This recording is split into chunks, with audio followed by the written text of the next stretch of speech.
Bollockers, welcome back. It's time for some Talking Bollocks, and it's the talker of bollocks himself, Howard H. Smith. I'm back. I'm with you once again in your ears.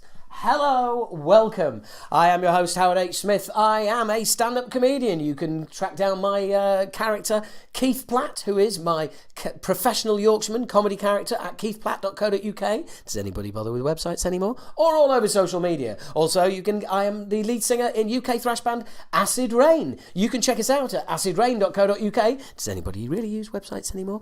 Or all over social media.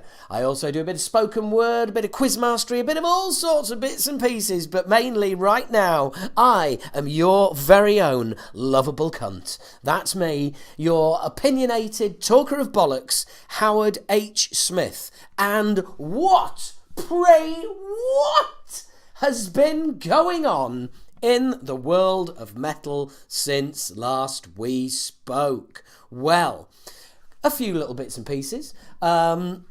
First up, I want to hit you with some tunes that I was listening to at the moment. I apologise for the repetition of any of this from Radio Bollocks. There may be a little bit of a crossover, or Bollocks Radio. I'm not sure what I'm calling it, but go and find it. It's on the Talking Bollocks YouTube channel. It's a radio show, comes out once a month. I do lots of stuff on it, so go and listen.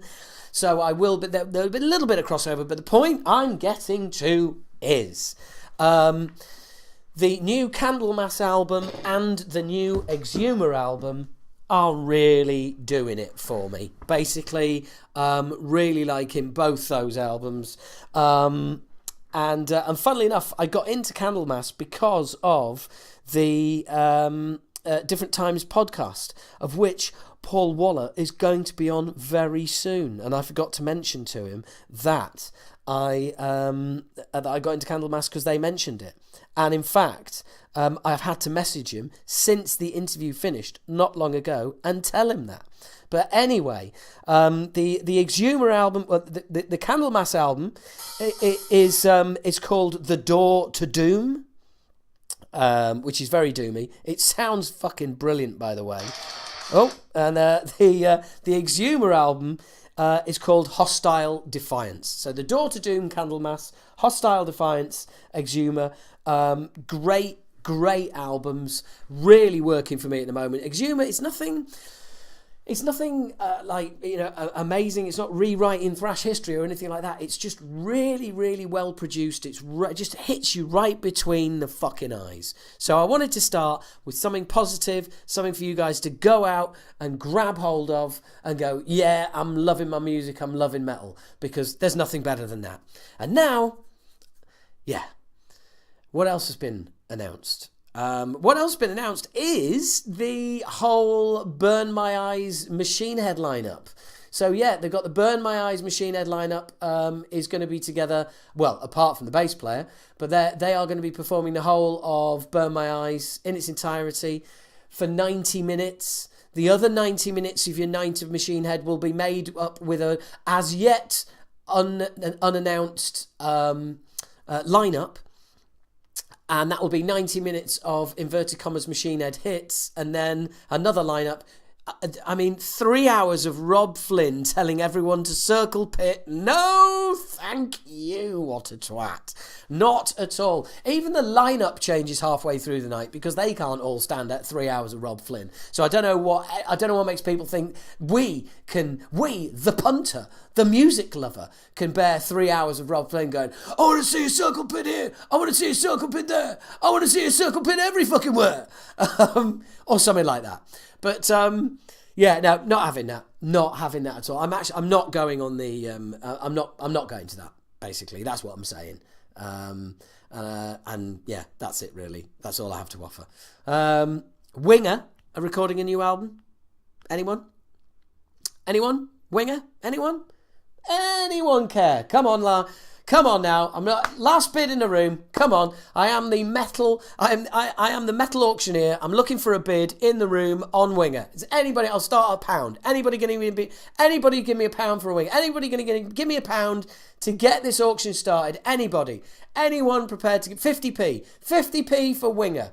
For 50p. Come on. Anybody willing? No. That's right, no one gives a shit about Winger, apart from Kip Winger, and maybe his family. Anyway, we've now got 2 versions of the Cro-Mags. It's official. We've got Cro-Mags JM, and we've got Cro-Mags. Now, Cro-Mags is the Harley Flanagan version.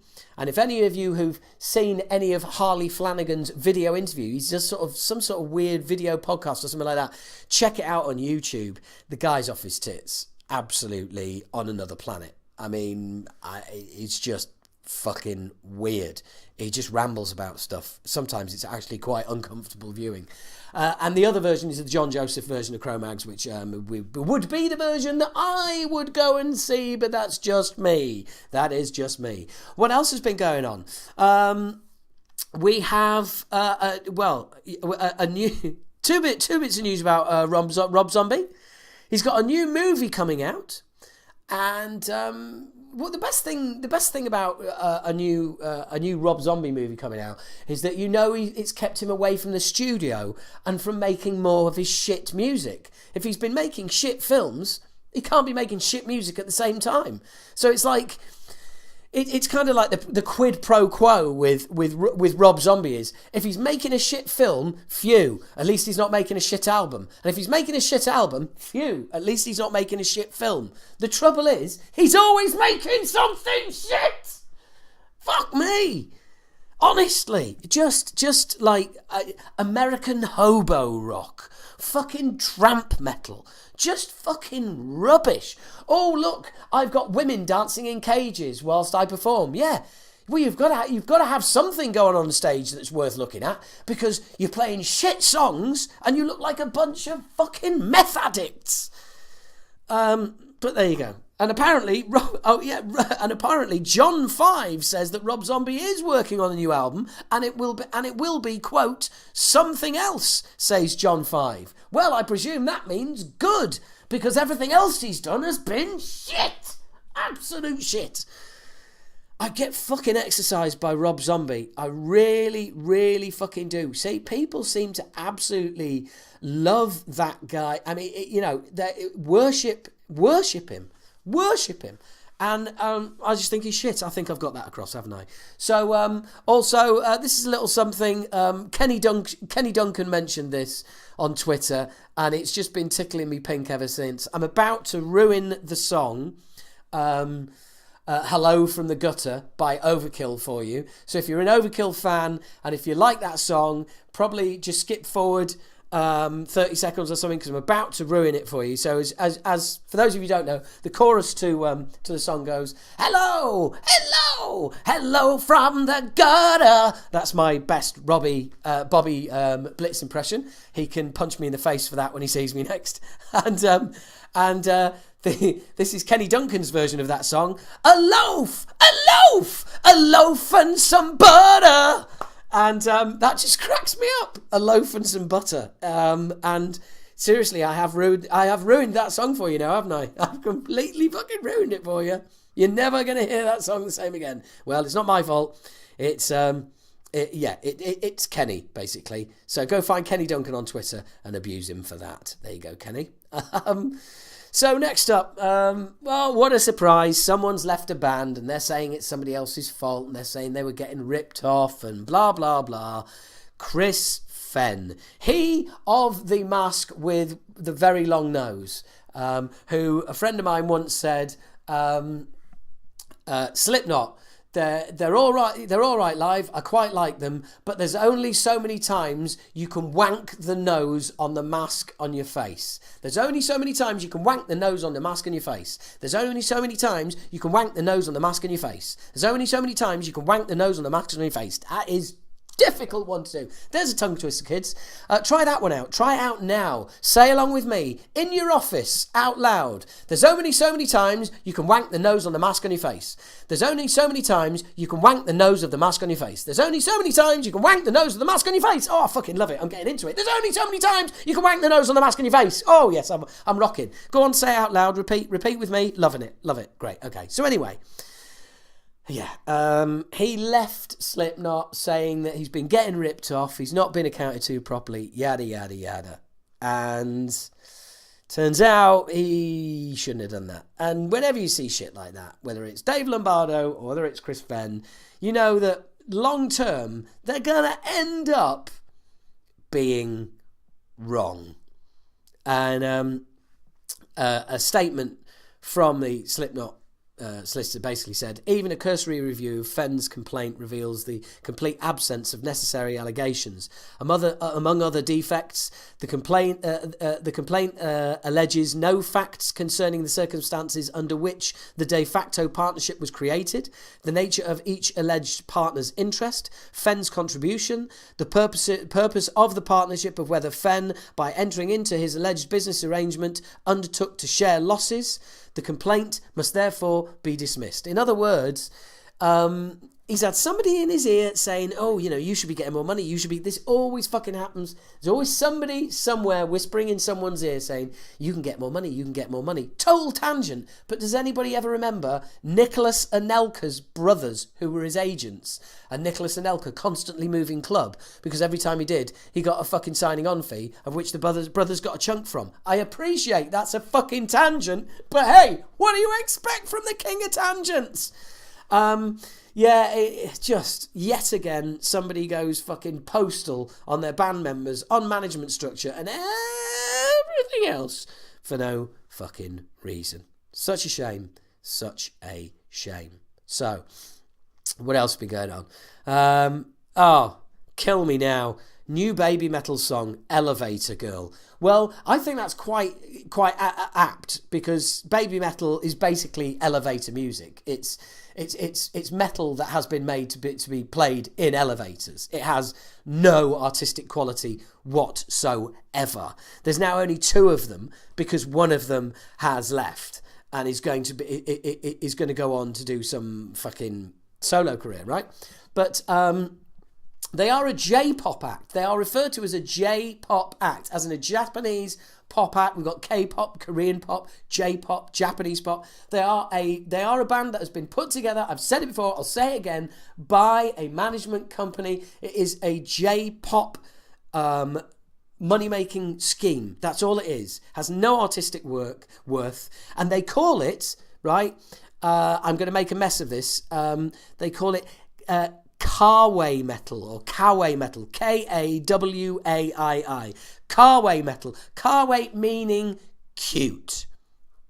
Now, metal can be many things, is many things, was many things, and shall be many things. But one of those things it will never be is fucking cute. That is not what metal is. And it never will be. So I know I've done a shitload on baby metal, but it's worth doing because they are fucking shit, and they just seem to have seeped into it and been accepted so easily. It does my fucking brain in. And that the whole, but, you know, makes my kids want to get into metal. Then you're doing a bad job of parenting. You don't need a fucking entry-level band like them to be created so you can get your kids to like metal. It's not happening, okay? Bad parent. Sit down, sit in the corner.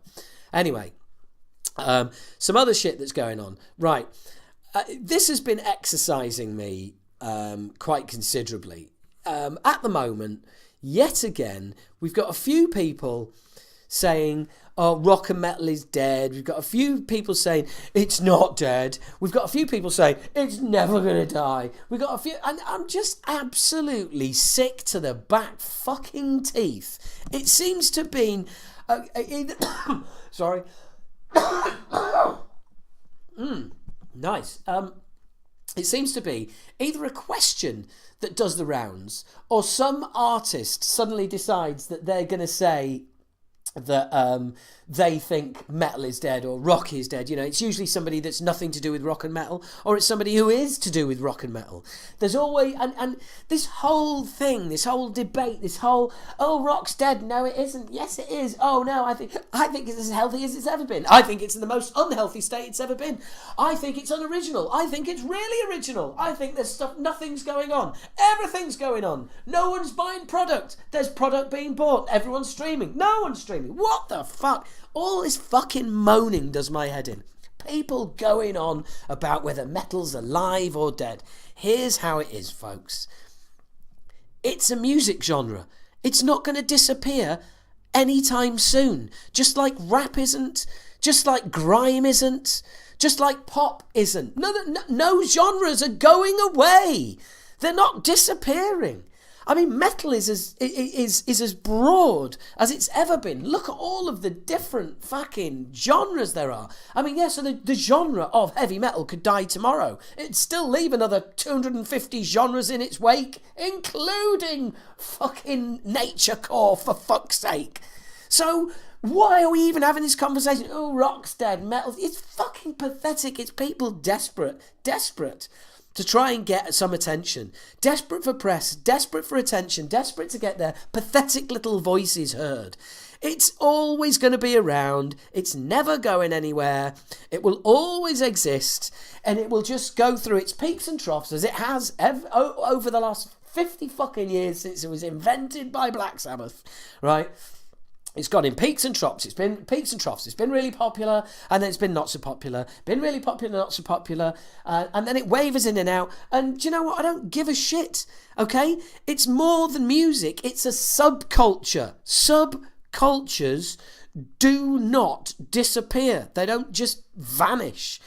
Metal is a subculture. It's not just a form of music. That is why it will always exist, and that is why invariably the so-called artist that you're hearing who's got their opinion on whether metal is going to fucking die or not completely forgets the fact that it's more than music, because all they are is about the music, because they're a musician and they've got their head shoved firmly up their arse, stuck in their own world. And what they forget is that it's a subculture. This means shit in people's lives that most people who are, a casual music listener could never understand, and you would never be able to explain it to them in a million years. So why fucking bother? It's not going anywhere. It's going to be here forever. Rock's dead, rock's alive, whatever. Not fucking interested. So, that's enough of me not being interested and ranting. What say we get an interview up here? Why, let's do that, Howard. Let's do it. So I went down to the Underworld at the beginning of the month, and I got to catch up with my very, very good friend Shrapnel, and here is the chat we had. Back at the Camden Underworld, finds me. I'm with Nathan from Shrapnel. Should we have a chink of beers? Genuine rock and roll fucking beers. Late afternoon beers. Yes, late afternoon. Or are they late afternoon or are they early evening beers? What is the time? It is. Let's have a look. It is 20 to 5. Is it? Early evening. Is it? Not alcoholic. Is it 20 to 5? Well, mate, it's early evening somewhere. Yeah, exactly. Yes, it's 20 to 5 exactly. I'm trying to think last time we saw each other, which was probably last night of the last tour, wasn't it? While she's there. Yeah. It's not like 2017. Yeah, that's 2017. God. Well, yeah, I've got questions from patrons about what you got up to on that tour. We were just talking outside about you're going to be putting another album out, and less work. It's like still doing shit. I'm not sure if you want to reveal the nature of the conversation we had about how it might, about how it would come out. Yeah, I mean, no one's going to listen to this or the albums. So it's going to be on Candlelight again. Yeah. Is that that's your third album? Yeah. So are you doing Decade of Decimation just as its own thing? Yeah. So we're just you self-releasing that? No, Candlelight taking that as well. Right. Okay. There was some debate over whether this would be the third one on our contract, and then would be sort of lost for the third one, for the third album. Yeah. But no, they are taking it, which is pretty cool. But yeah, sort of quite a limited release. They come out to see you. Right. Yeah, it's kind of a stock. All releases are limited nowadays. No fucker's going to go and get it. Yeah. So yeah. No, it's just a nice little thing. So we were planning on trying to get an album out this year, sometime in summer or something like that. I can't remember what the plan was, but that's now been sort of pushed back a bit. Yeah. So we thought we didn't really want to wait. What's pushed it back? Logistics, really. So Chris is obviously our guitar players living in Austria at the minute, waiting for him to come back.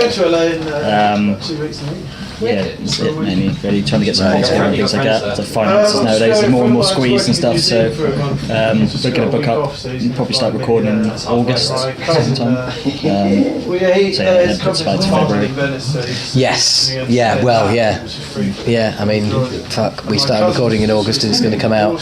We started recording in August 2018 and it's going to come out after that in 2019.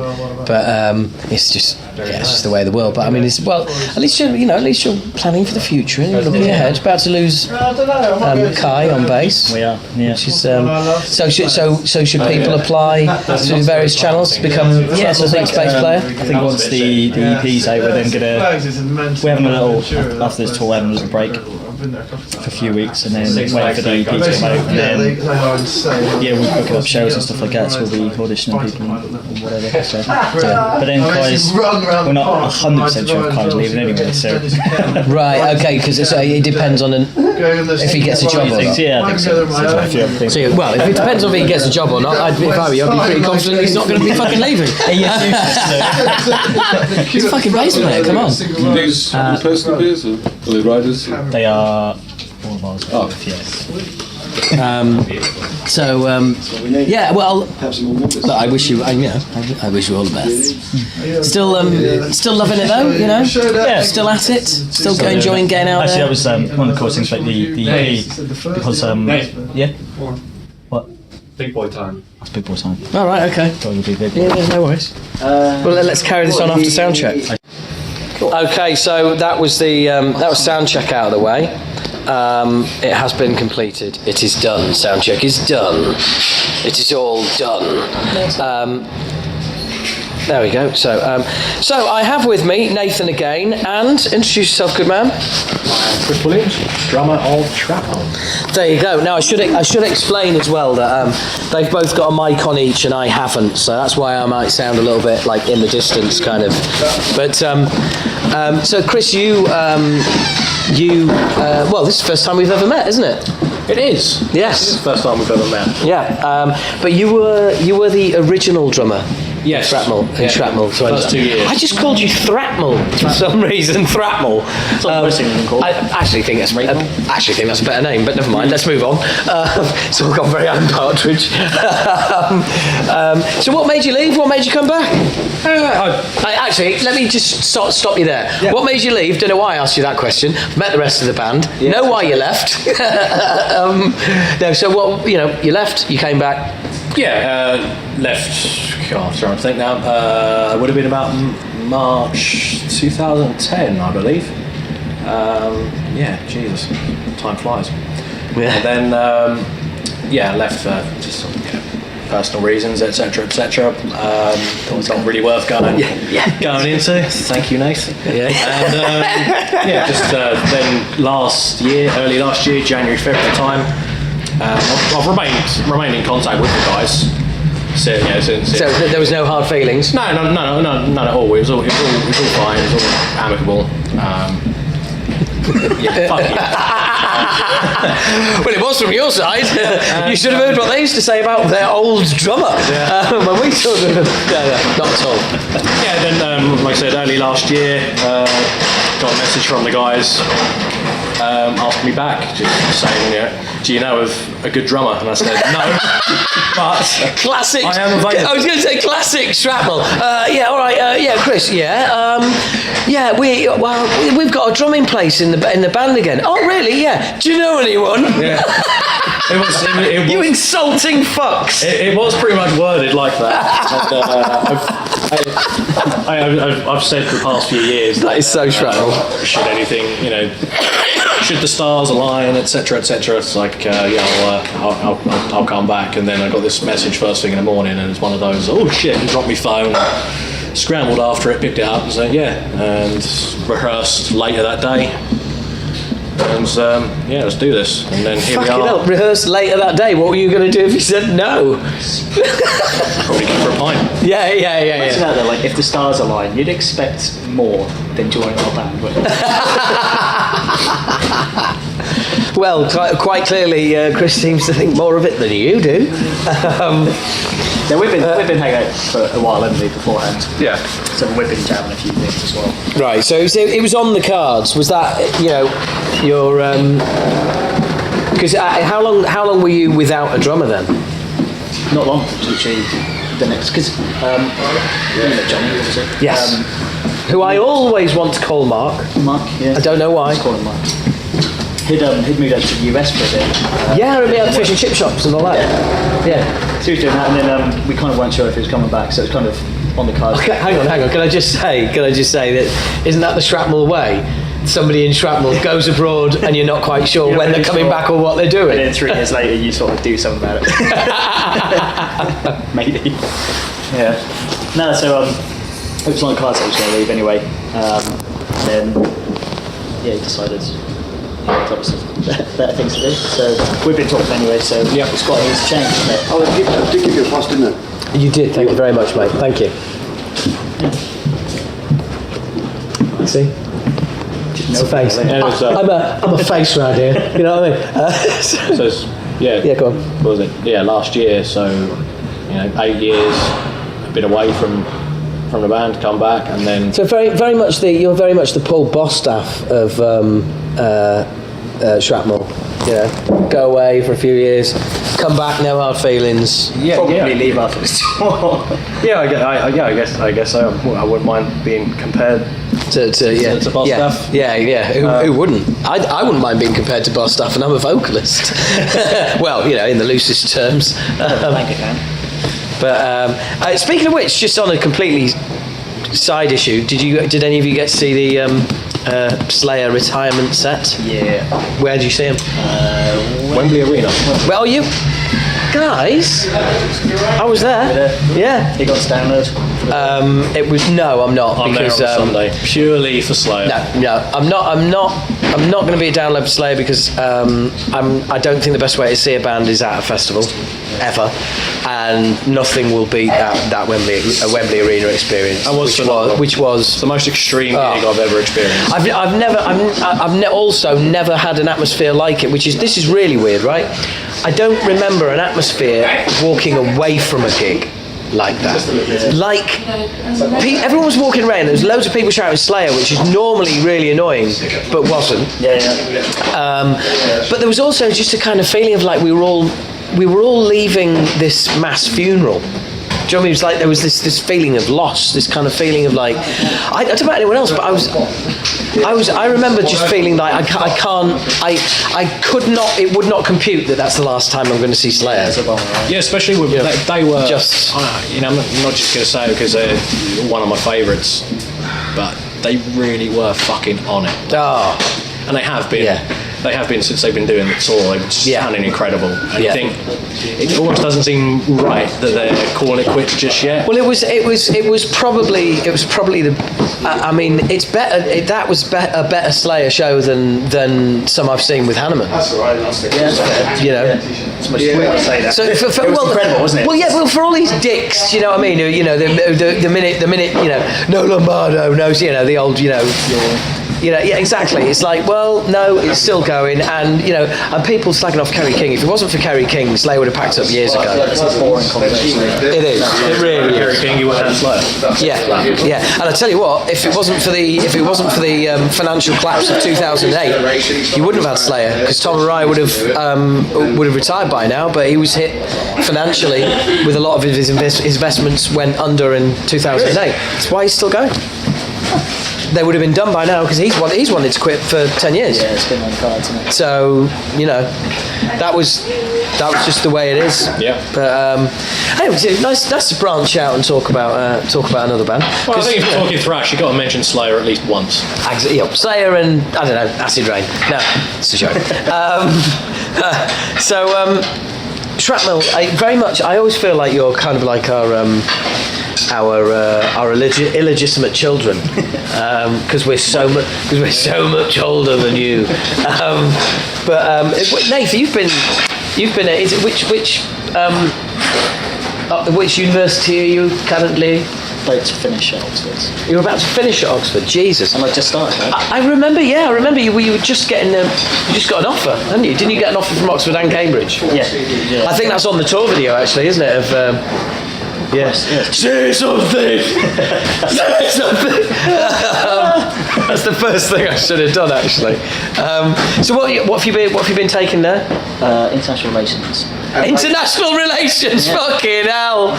Oh dear me! Just as they collapse around the world, fuck me! You are like the guy taking coal as a resource for fuel course, aren't you? Really? Well, someone's got to sort it out, haven't they?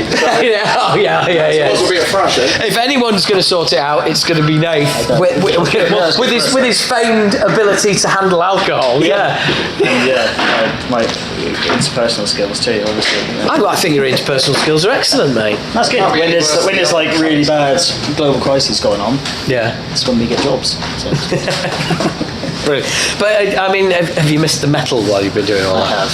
Yeah. Because I think I've seen a number of Facebook posts you boning up on books, as I believe the Americans call it.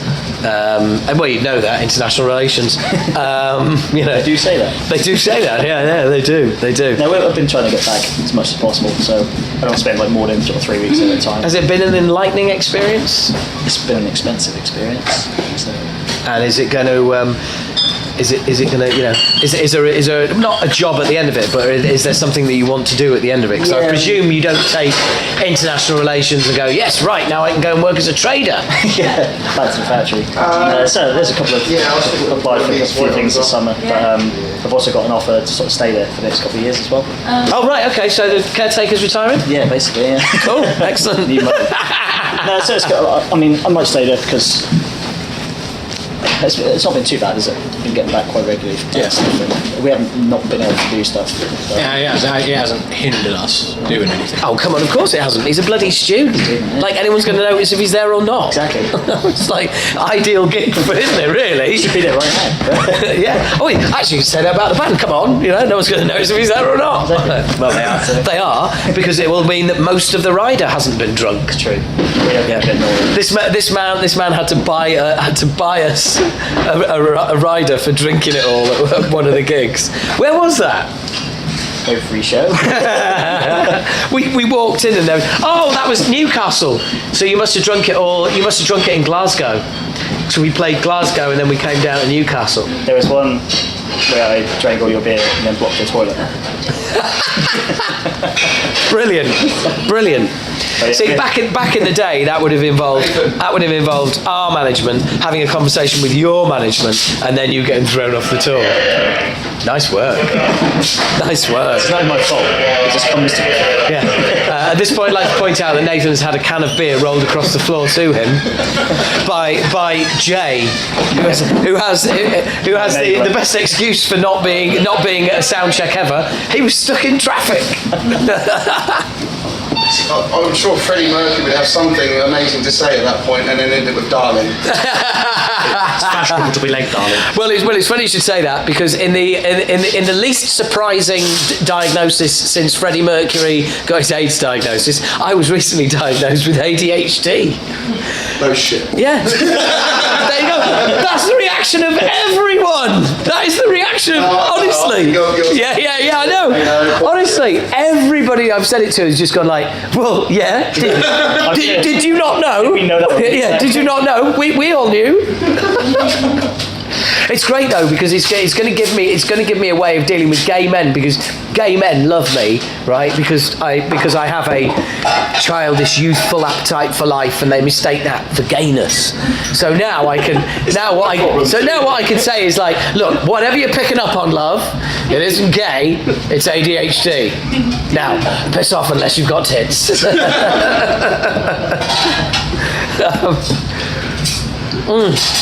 This has turned into a bit of a gang interview, isn't it? So Jay, what's your feelings on the lineup? Yet again, there's going to be more changes. Kai's looking at moving on, and Well, to be honest, I'm in it for the bukkake only. Aren't we all? Yeah, and it's just disappointing though. Like, I mean, what's it, 8 dates on this tour? There's not been one bukkake. Dear me. We'll sort something out, but you weren't there. You were late. And we'll try and sort it out for you. Before we mate. get the Swedes over, I thought maybe they're like bukkakes. I have genuinely got a T-shirt that says in big letters, "Bukkake ruined my carpet." You can't that after demanding you be involved in one. Yeah, I know, but that's why I've got bloody hard floors at home. Not just those that are bloody hard. So Chris, you are welcome back into the fold. Let's try and get back onto music, shall we? Have you recorded any stuff second time round with the band? Did you do the last album? I'm sorry, I'm confused. No, I'm not on the first or second album. I was just on the first 2 EPs. Right. Then that's got a sting. Then when you got to come back to these cunts after they treated you like that. Yeah, pretty much. I then disappeared off the face of the earth. Then come back, and recently, early part of this year, we have recorded a 10th anniversary EP. Is it entitled The Decade of Decimation? It is indeed. Wow. I've noticed a very powerful social media advertising you've been doing on that, big time. And then I went on the site and I had a good look around, and after 10 minutes, still couldn't find out when it was being released, so left the fucking page.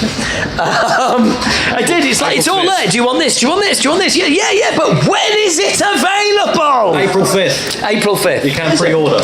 Brilliant, thank you. Awesome, this will be coming out late after that, but and you will, when you get the CD and listen to it, there'll be 3 re-recorded tracks from the very first EP. Right, okay. And lazy. One new song as well. Right, okay. Ooh, round of applause for the creativity, boys.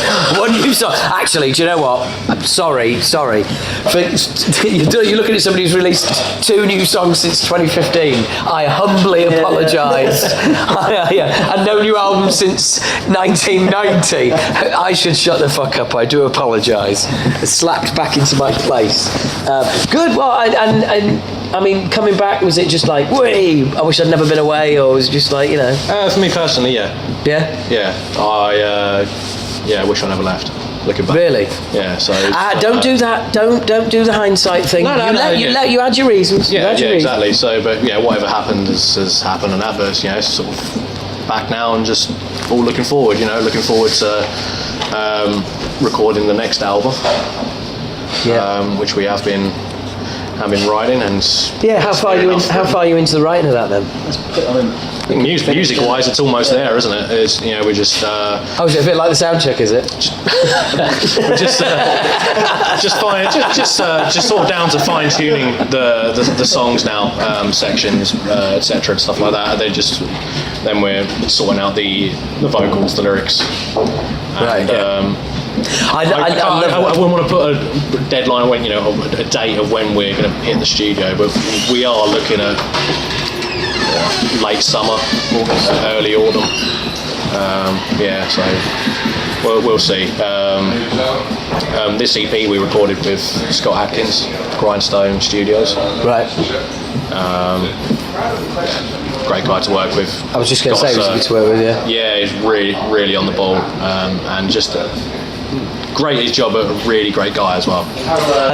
But that's key. I mean, we're recording our album. It's like I interviewed Jace yesterday for a podcast, and we were saying it's like, he feels like, well, he's got a relationship with us that he's like never had with an actor's recording before, and he said he genuinely feels like the 6th member, and that's important because in the recording process he's going to have to say things to you that you'll only accept from somebody that is a nice guy and that you feel close to, because sometimes someone's got to say, that's not good enough, that's not working, you need to rethink that, this is my favourite bit, it's not working, you're going to have to change it, and and if you've got a hint of sort of cunt in there, it's just counterproductive, isn't it? Because the thing is you'll take that and you'll think about it from somebody that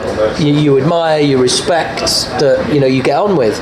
But if somebody's being a bit of an arse and they're in charge, and it's like, oh, you need to rethink that. You're hardwired to go, yeah, and you need to fuck off. Do you know what I mean? It's like, it's important that somebody can become part of the band. Yeah. We didn't get any of that from Sky. It was just good vibes. It's like kind of going back to school, wasn't it? Yeah. Because we've been working with Russ since 2010. Since he was last in the band. Oh, what, Russ Russell? Yeah. Right. So it's just a completely different way of doing things.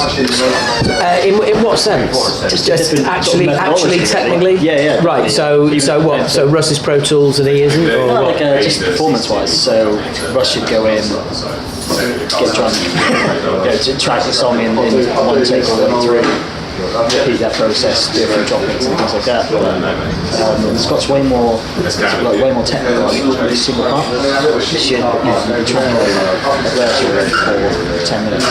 Same thing with really getting Sonny's guitar player, right? He's in Stamp Brand. I think he's really into his technicality. He wants to get So he wants to get the triplets. Yeah, and he's shift your palm, get the tone right and the strings that they go. Yeah. So, I mean, you've never had to bother with that kind of stuff before. Right. With me, it was he wanted me to play through each song once, and then each section of each song I did half a dozen takes. Yeah. He wanted me to put my all.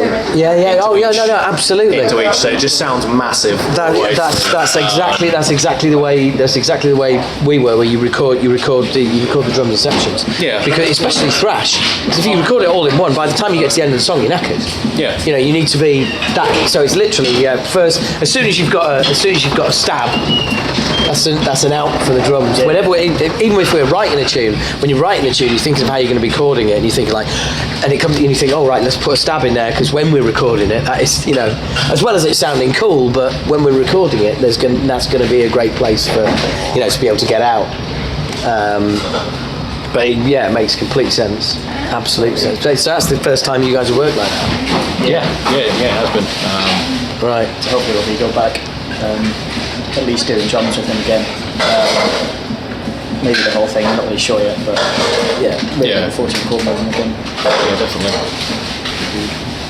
Yeah, it's weird when you go from being working with somebody for a lot and then changing it up. So it's completely, even to the working hours, it's like a 9 till 5. We're working every day, whereas normally we're tracking at 3 o'clock in the morning, or it's completely different, which is nice actually, because I think you do get a little bit lazy and stuck in your ways. I think Scott was kind of really cracking the whip with me, which I'm not really used to. Yeah. Really down to details of like getting the correct tone, getting the right, hip scratches and things. Really down to the thing is, it's all coming from a good place. It's all coming from that place of we're all working towards the same goal. We want this to be as good as possible. And it makes you want to do it as well. So you want to please him. Yeah, pretty much. Yeah, I know what you mean. Absolutely. It's like you want to do good stuff because you want to get. I don't know how in a football you are, if at all, but it's like hearing footballers playing they love playing for this manager, and you want to do well for him. And it's the same with a good producer. You want to do, they're your songs, but you want to do you want to do well for them. He's a taskmaster, isn't he? When you get a good reaction from him, he means it. Yeah. He said that shit's hot. I mean, he means it. He has fucking loved the stuff that we've done, because he's an old school thrasher at heart. Yeah, I remember Stamping Ground. Yeah. Yeah, just talking about all the mid-80s stuff. All the 80s thrash. Everyone from the Big Four to all the others. And just fucking well into it. And I was seeing even when I was drumming along to the tracks, laying down each section and stuff, I could see him as through the glass. It's just I turn around and look at Nathan, he's like doing air guitar to the riff, that sort of metal face that you call, Yeah. So it's like having a fan in the room, a fan recording with you. Yeah, I mean, in a way, when we first approached him, he yeah, well, more than happy. Just couldn't wait to get us in the studio, really. Awesome. So yeah, it's just should be great from the off. Too much.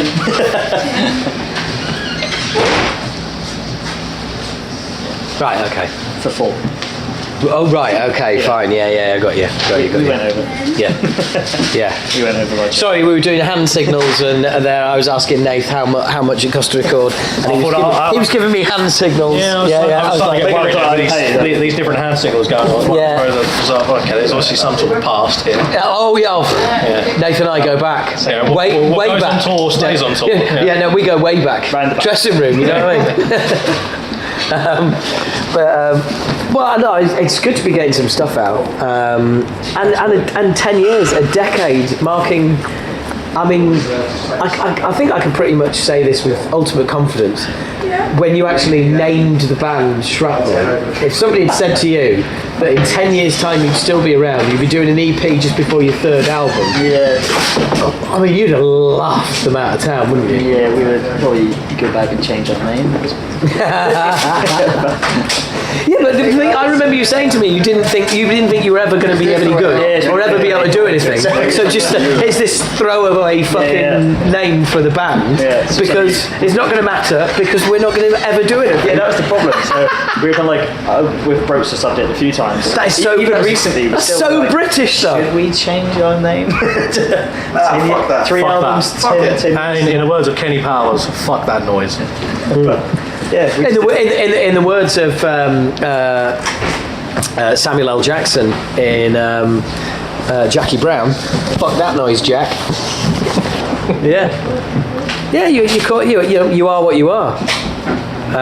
You know, and the thing is, there's loads of people know who you are. You know, you are a known band on the scene. Did I see you're headlining a festival somewhere? We've got we're headlining 2 so far. We're headlining this Sunday. We're closing out Thrashosaurus Festival in Norwich, which know that.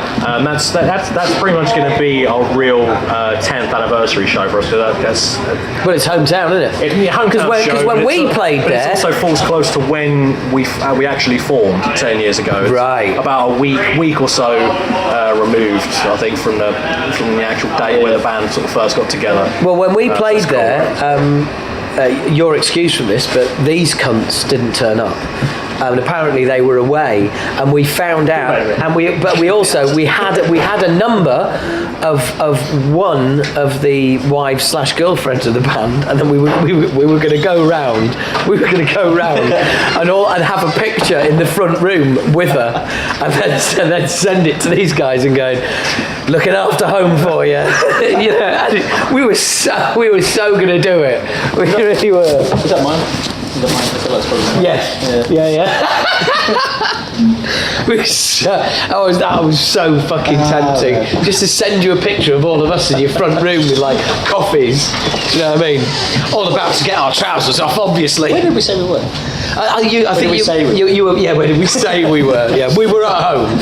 You were playing somewhere. I don't remember when it was. You can go back through. But it was a bit weird. Second festival. Second festival. Thank you for keeping the thread. That's right. That's Heaps of Metal Festival. Oh, yes. Chesterfield. Promoted by, is it Joe Heap or something like that? Chris Heap. Chris Heap. Yeah. Hi, Chris, if you're listening. He sent me a friend's request. I turned it down.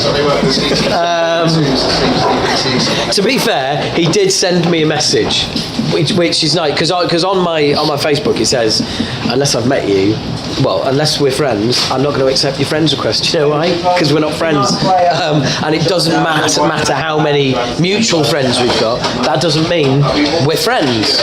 And the dude sent me a friend request and sent me a message saying, like, you know... Yeah, we know Tom. He's a good guy. Which was... he seemed like it. Nobody ever does that. It was a really nice touch. Very passionate about music, especially metal. Yeah. That's why I turned the friends request down, Not at all, Chris, if you're listening. Yeah, we're looking forward to that. He's over the moon that when he asked us to headline the festival, and we said, yeah, sure. So that'd be good. That's in June, early June. That's the summer. That's the summer plan, then, isn't it? That's the summer sorted. Sorted, yeah. 2 shows, I think. Yeah.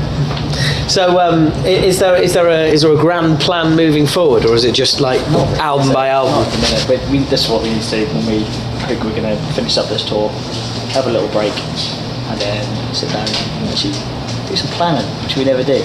Why not do the planning in the break? Yeah. I mean, it's just an idea. It's just sensible. I think that's what the honourable gentleman to my far left was actually suggesting meaning to say. Right. Nah. I meant like go watch some TV. Now after ignore what he says. After the tour, we'll be planning shit. We'll be getting shit done. And we look to hit the studio. You have to always keep moving. He's come back. Because if you're standing still, you're losing ground. We're adding more and more shows, which will be announced as time goes by, etc. Just go from there really, and just be more and more things. Got a few irons in the fire, so to speak. So cool. See what happens. Cool. Jay, can you make sure you get yo ass back here, because I've got a load of questions for you guys from subscribers who literally a load of questions about Shrapnel that from listeners, and you're going to be required to give answers. Is it about like sexual orientation? Oh, he's back with the sex again, isn't he? Hey, he's back with the sex again. It's not. It's not. I bring the better half to try and control me. Right. Okay. Because she was like, "Fuck you" or what? I'll be back. Please do. Excellent. I'll be back. Aaron's standing over here, by the way. Hi, Aaron. Yeah, come and sit and grab a chair, Aaron. Come on. I want to know where he got this fucking beer from. It literally just It actually fell out of a bag and rolled to him. It did. It's going to be right. very, very soon. You get on that chair. I want to sit on your lap, man. Right. Nobody wants to sit on my lap. I heard it's a big piece. It's fine. So what we'll do is, let's get that mic. You want to unclip that? Right, here we go. Sorry about the noise on the mics, everyone. But if we put the mic there, and if you put yours there as well. Dude, we came to rider every night. I'm not gonna let you steal the last. There we go. Sorry about all the noise, guys. But there we go. Right. So we've got the mics. That's horrible, isn't it? So please introduce your stand-in guitarist. This is Aaron. Yo. Hello, Aaron. The band Shrapnel. So Shrapnel. Yeah. What does that mean? That sounds like some sort of dark cartoon character. Yeah, if you want it to be. Yeah. It's Shrapnel. It's Shrapnel. He drinks blood and spunks mice. It's like adjudicator. It's adjudicator of the 13th Legion.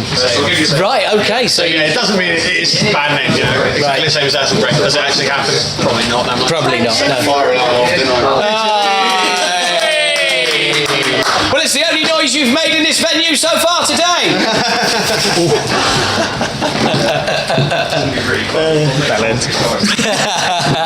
Someone's got to do it. May as well be this singer as well. Yeah, always. So how did you get this gig? Well, Job centre? knob seekers allowance. Yeah. Oh, he's welcome. He's at the gates. Yeah, he can play. He can play. So I knew these guys from way back when I was a fucking sprout, you know. So we gigged together. They helped. My first band helped with the EP launch and things like that. So that's pretty cool. And then about 3 weeks before they found out they had the tour, they were like, do you want to fill in, because we're kind of not guitarists. And I was like, yeah. Right. So that's basically what happened, you know. So just filled in, and you know, it's pretty cool for me because you know I knew these guys when I was younger, and you know, I now get to shred. And you know, thrash is always my first love. So you know, you get the chance to play that, and you want to smash it. Yeah. And Wolf, you know, we're on tour with Wolf. Wolf are great guys. Power metal's cool. Wolf are fucking slamming. Yeah. Are they really? Yeah, honestly. I'd be frank, they look a bit shit to me. No. I've seen, you know, just the look, the logo. So I've seen some of the fans in Camden, and they stick out because it's not 1988. Is it because because you didn't call your band should Wolf. be. Is that what? No, but there's no. I know. I've got to know. No, I'm just being honest. Do you know what I mean? No, dude, Are they German? Yeah, they're Swedish. Swedish. Stick around for the show, man. They slam. Honestly. Really? Yeah. Right. I mean, look, I'm all for having my mind changed. The you know? guitarist is a really cool guy. You know, we both play the same brand of guitars. We've been chatting about that on tour because they're only really relatively new guitars and stuff. And they're all just really nice people. And what guitar brand is that? That's Solar guitars. Solar guitars, you say? Solar guitars. Yeah, Solar England. Solar guitars. Solar, you know, where are they from? Sweden. Sweden. Yeah. Solar guitars from Sweden. Who would have thought? You're currently without endorsement for guitars, I understand. I'm currently without an endorsement. Yeah. Really? So, yeah, Ola, hit me up, man. You went solar, or almost solar. No, they're great pieces of kit. You know, we hit it off on that, and all the guys got merrily fucked up on the Monday night, Sunday night. Yeah. God, Jesus, that was great. And ever since then, they were really cool, really welcoming. So. No, that's cool. That's cool. The show back in Norwich, hometown show they played. Or hometown. They were fucking incredible. And they played Norwich. It wasn't a hometown show for them, was it? No. That was supreme though, wasn't it? What it was for us, and Nicholas gave a huge shout out to us during their set, saying it's great to be in the hometown of Shrapnel. They said metal as fuck. And to be honest, it's the best sound of the tour so far as well, wasn't it? Yeah, it was, and it was great to have all four of the guys and the tour manager were watching us. Oh wow, that's that was brilliant. They're into it. And, we're getting on great with them. No, I mean that is a bit special when if the whole band are like watching. It's just a respect thing. It's a respect thing, isn't it? More than anything. Yeah. Yes, yeah. I mean, I can't wait to disrespect our support bands. I don't think I've ever watched this live. No, I wouldn't. No, I mean I try and stay within. I try and stay within earshot. Yeah, I try and stay within earshot in case they're going to do the Antichrist. But other than that, I remember we played that with you, didn't we? Yes, it was here. That's why That's why I mentioned it. Yes, it was here. I just heard it. I was out. And I was out here, and I suddenly heard like, and I was like, whoever I was talking to, I just giving him a beer. I was like, gotta go. And I just legged it down here just in time for some. Antichrist! All is lost! That feels like a long time ago. Hey? That feels like a long time ago. Because it was. It was a long time. Yeah. Well, it was. Let's say again, 2017. Which is it's a long time ago. We haven't got any touring plans yet, so we have got touring plans. There's more gigs on this tour, isn't there? No, this is the final last tour. That's grim, isn't it?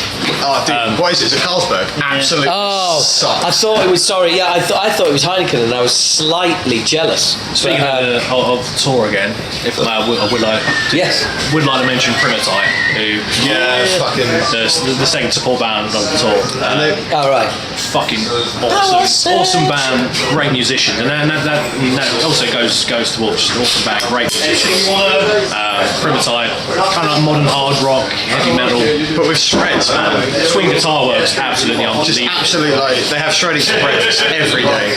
Guy's vocals are absolutely insane. The range the guy has. It's fucking cool, man. Can't praise them high enough as a band, musicians, and great guys as well as our Wolf. Oh, that's awesome. That's really good to hear. It sounds like a tour of love. You're right there, Nate. Having a good old rummage. Are you doing a rake? Are you doing the nip and roll? Right?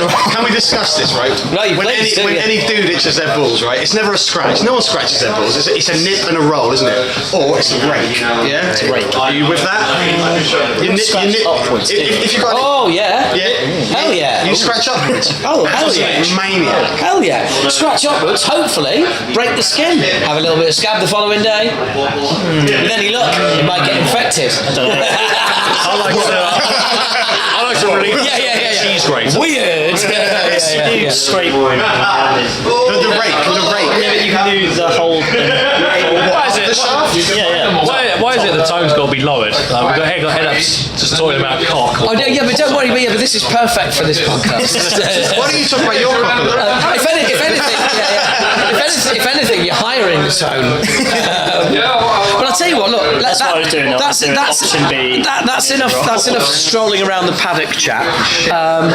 Thank you very much, guys. Let's get to the patron questions. But for now, Shrapnel, thank you very much. And there you go. That is my chat with the wonderful people that are Shrapnel. You just have to love Shrapnel. And not just because they're a lovely bunch of chaps, which they are, but I mean, they're a great band. Lots of you out there have seen them. And check out Decade of Decimation. They seem to have a new lease of life. Although I know Kai, bass player and lovely chap, lovely mono-browed chap, Kai is leaving. So wish you all the best, Kai. And hit Shrapnel up if you're a bass player and you think you can pull that shit off. Then get in touch with the boys.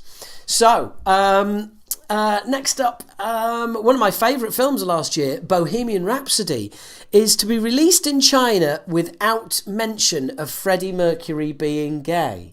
So that film's 25 minutes long now, the Chinese version.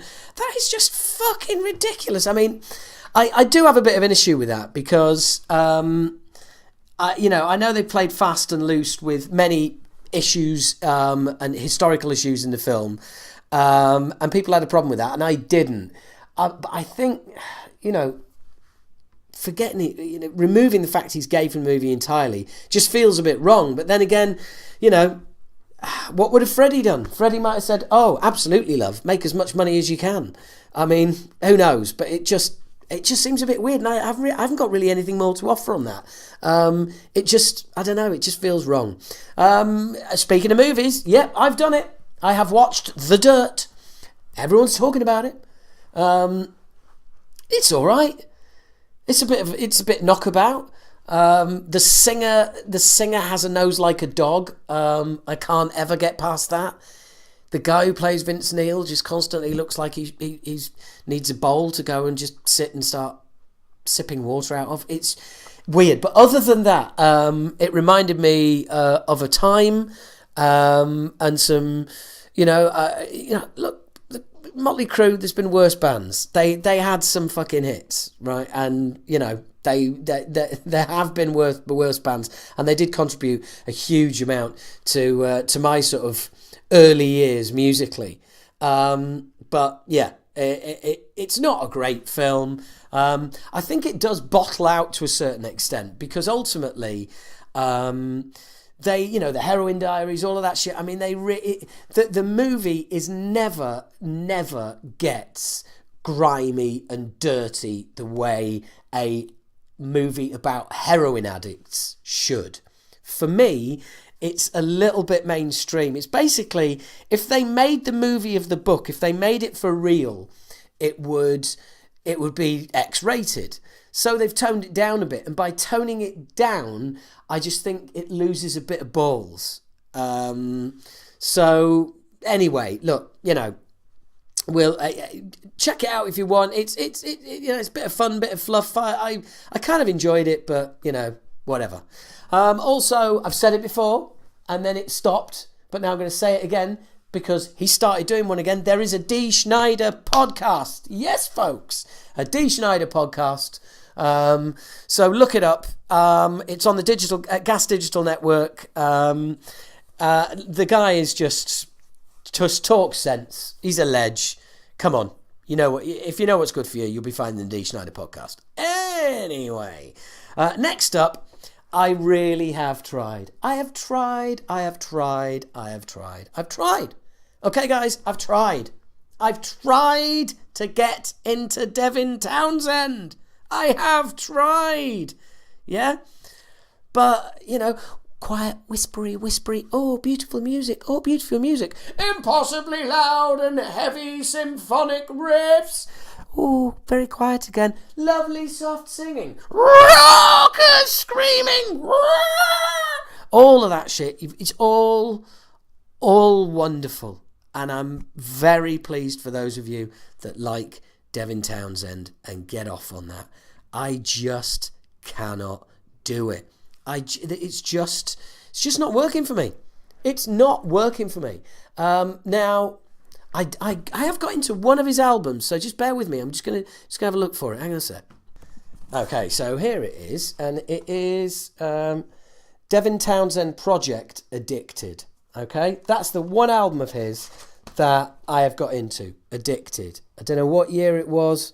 It's probably about 10 years old now. This is exciting, isn't it? Man looks up year of CD whilst doing podcast. How fascinating. Hang on a second. Not that you even care. It's exactly 10 years ago. 2009. So there you go. That was my Devin Townsend album for the decade.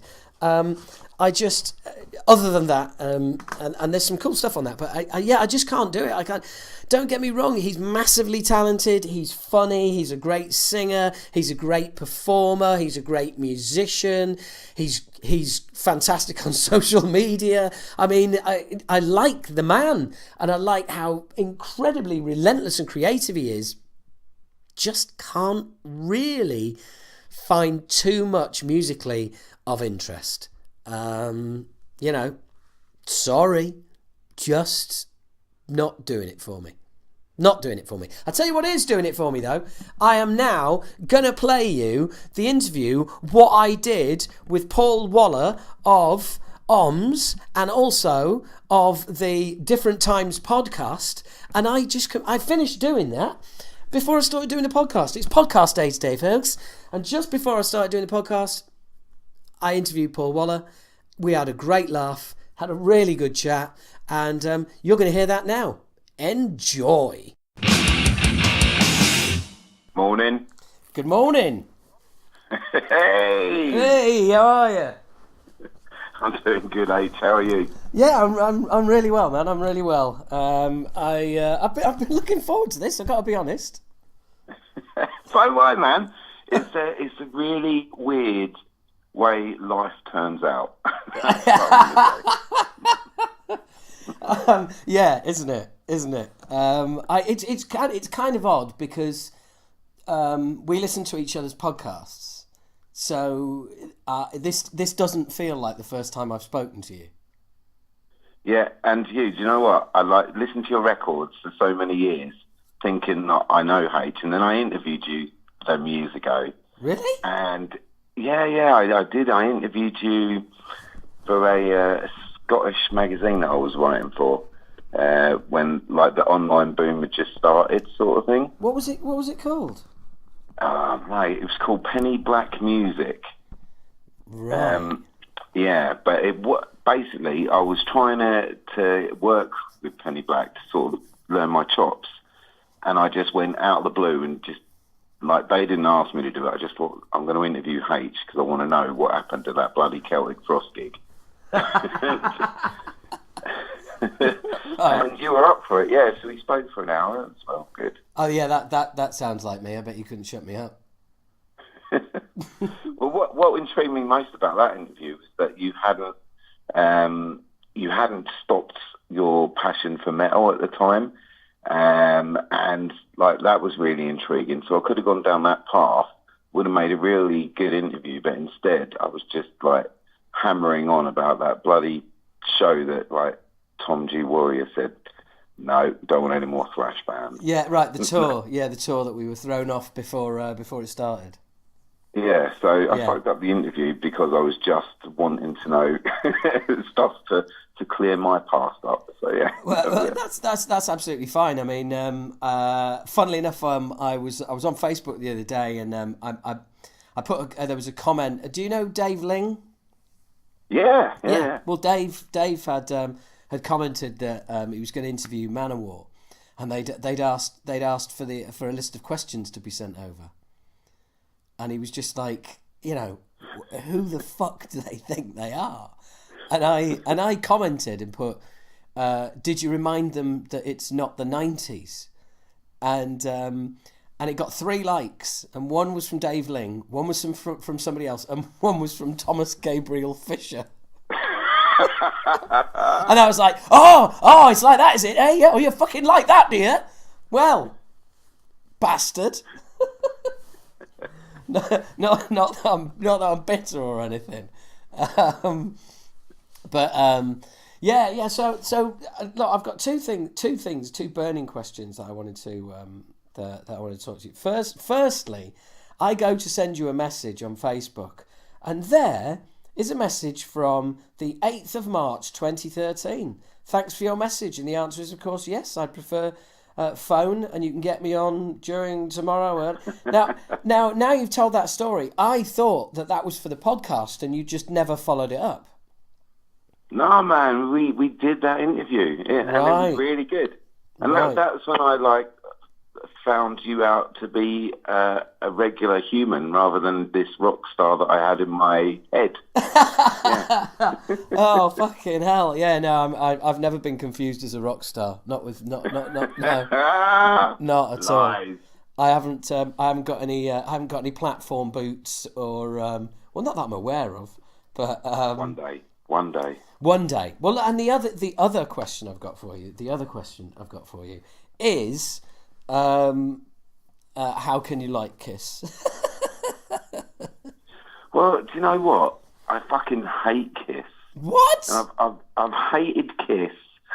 I read Paul. So it's only a recent thing, but I read Paul Stanley's. I guess it's an autobiography, but yeah, I don't know. Whatever. Yeah, and he not only put me off the other members of the band, but he put me off himself. Yeah, and I don't think that was his intended target, but I just stopped playing into Kiss at that moment. That was it for me. Gone. Wow. So weird. Right, so you were a fucker because I'm I've got some Patreon questions. There's quite a few to be asked after the end of the main interview, and one of them did mention that they thought you were a huge Kiss fan. Well, 100%, man. I how old was I? Maybe 7, something like that, in Australia. And they'd come over. It was in 1980, so I was actually 5. That's maths. And and you know when you're a little kid and you see these characters that they've got, you don't listen to the music. You're just like, wow, these are the people. And it introduced me to not just to rock music, but to music completely. It was them and ABBA, right? And that was it, because they were both touring Australia at the same time. So Australia being a weird place that it is, yeah. The whole I don't know. The whole, it just seemed, as a kid, the whole country was ABBA, Kiss, and that was it. And I chose Kiss rather than ABBA. I could have turned out very different, probably. But yeah, and that was it, man. I could have gone either way, but I just went down that Kiss path. It's my only tattoo that I've got on my body that's band related. Full of regrets. Oh, dear me. I mean, that's wow. That's floored me, because I was all set to be for us to be having a duel on the subject of Kiss. But funnily enough, we can go at it all you like. Well, they did a disco album, so as far as I'm concerned, they're off the artistic roll call. They abandoned the genre. I mean, they are one of the few bands that have consistently taken the living piss out of their fans, and their fans just go, "Oh yeah, more, please, go, yeah, keep pissing on us, keep it coming." But just amazed. It doesn't click with them. It didn't click with me for so many years. No, it doesn't. But it doesn't click in the same way that not one single member of that band has one single ounce of self-awareness. Do you know what I mean? It is literally, Gene walks around like, in his head, that costume is always on. Do you know what I mean? It's just, he is just that thing all the time. Insane. Absolutely insane. It makes me angry, the amount that I bought into it all. I'm loving this. And also the financial amount I bought into it all. Oh, no, you didn't, did you? I've spent, I was figuring it out a few years back, and I'd spent, grands upon grands on Kiss. No! And also, no shit, and buying something that I'd already had just so I could have it unopened. Oh, you fucking hell, you were a completist. I was a complete knob. You're a completist. That is awesome. Oh my god! Funnily enough, though, I do know. Well, no, because I didn't love them, but I bought Lemmy's autobiography, and and when I'd finished with that, I thought, and I've said this many times on the podcast, that it should have been called "I'm a Bit of a Cunt," and here's why. Because at the end of it, I was just like, "Yeah, you're a bit of a knob, mate." You know, and you don't. But you can separate that from the music, right? Not really. Never been a Motorhead fan. Oh man. Yeah, I don't know. It just Motorhead really never done anything for me. Saw him on the Orgasmatron tour and saw him at Donington and you know really enjoyed him at Donington and went to see him on the tour. And that was the only album that I ever kind of really sort of was interested in any way. Because it's their best. Really? Orgasmatron is fucking incredible. Really? Because I swear. Oh my word! I swear I love that record. Well, I think I remember listening to a podcast recently of yours. By the way, I you know, full and total transparency here. I've probably listened to about 10 podcasts, so I'm reasonably new to the scene, and I'm amazed how positive you are, because obviously, I mean, I am positive about stuff I like, but I'm amazed how you're just constantly trying to be like open-minded and generous and all the rest of it, and whereas I can't wait to fucking piss on things. Do you know what? I think it's your podcast that's got me into this thing now, whereas I'm not doing this anymore. Like, there was a point the last episode where we were recording where I just thought, hang on, I go out on tour, like festivals or whatever, and I'll meet these people, and I am getting a thump. I just know that someone is going to kick my head in because of something I've said. Do you ever feel like that? Because you let rip. I do, but I think the thing is, you know, there's years of being a stand-up comedian does really stand you in good stead, because ultimately I need to be able to walk off stage, and if somebody comes up to me and starts giving me grief about something I've said or a topic that I've you know made fun of, I need to be able to stand there face to face and defend myself. So I don't really worry too much about anything I say in the podcast, to be honest, because there's I can tell. Yeah, but there's nothing there that I wouldn't say to someone's face, or that if somebody took seriously when I was clearly joking, I wouldn't have a problem explaining to them that they just had a sense of humour failure. But I mean, invariably as well, it's not like I go off on targets that I am going to bump into at the next festival I play. I mean, I'm having a pop at Lars Ulrich and Dave Mustaine. I think they can fucking, you know, I think they can survive the slings and arrows that I throw at them. I mean, it's very much, you know, throwing a toothpick at an elephant. It's not really, you know, I think people who listen to it might think, bloody hell, that's a bit strong, but it's like, yeah, but the person who I'm talking about is never going to hear it, and if they do, hopefully they'll, you know, issue a cease and desist order or give me some kind of free PR that I can, you know, that I can work into a load of advertising. Do you know? I mean, that's kind of like my ambition now. Do you know what I mean? It doesn't matter what it is, whether it's album art, T-shirt, whatever. Who can we rip off that is going to try and take us to court? Because that's free PR as far as I'm concerned. I had that. We had a T-shirt in the band that I sing with, and it was. Do you mean Ohhms? Say again? Yeah, I've been doing my fucking homework. All right. Look at you, mate. Oh yeah. And how's your dog, Basil? He's the star of the podcast. Yeah, well, yeah, because the other day you were calling him an idiot, and he was sniffing the mic, and you were like, you were clearly punching him, which I was about to tweet about. Hashtag get the RSPCA involved. Listen, as a dog having the shit kicked out of it on this podcast, and this guy thinks it's funny as long as he calls it mate.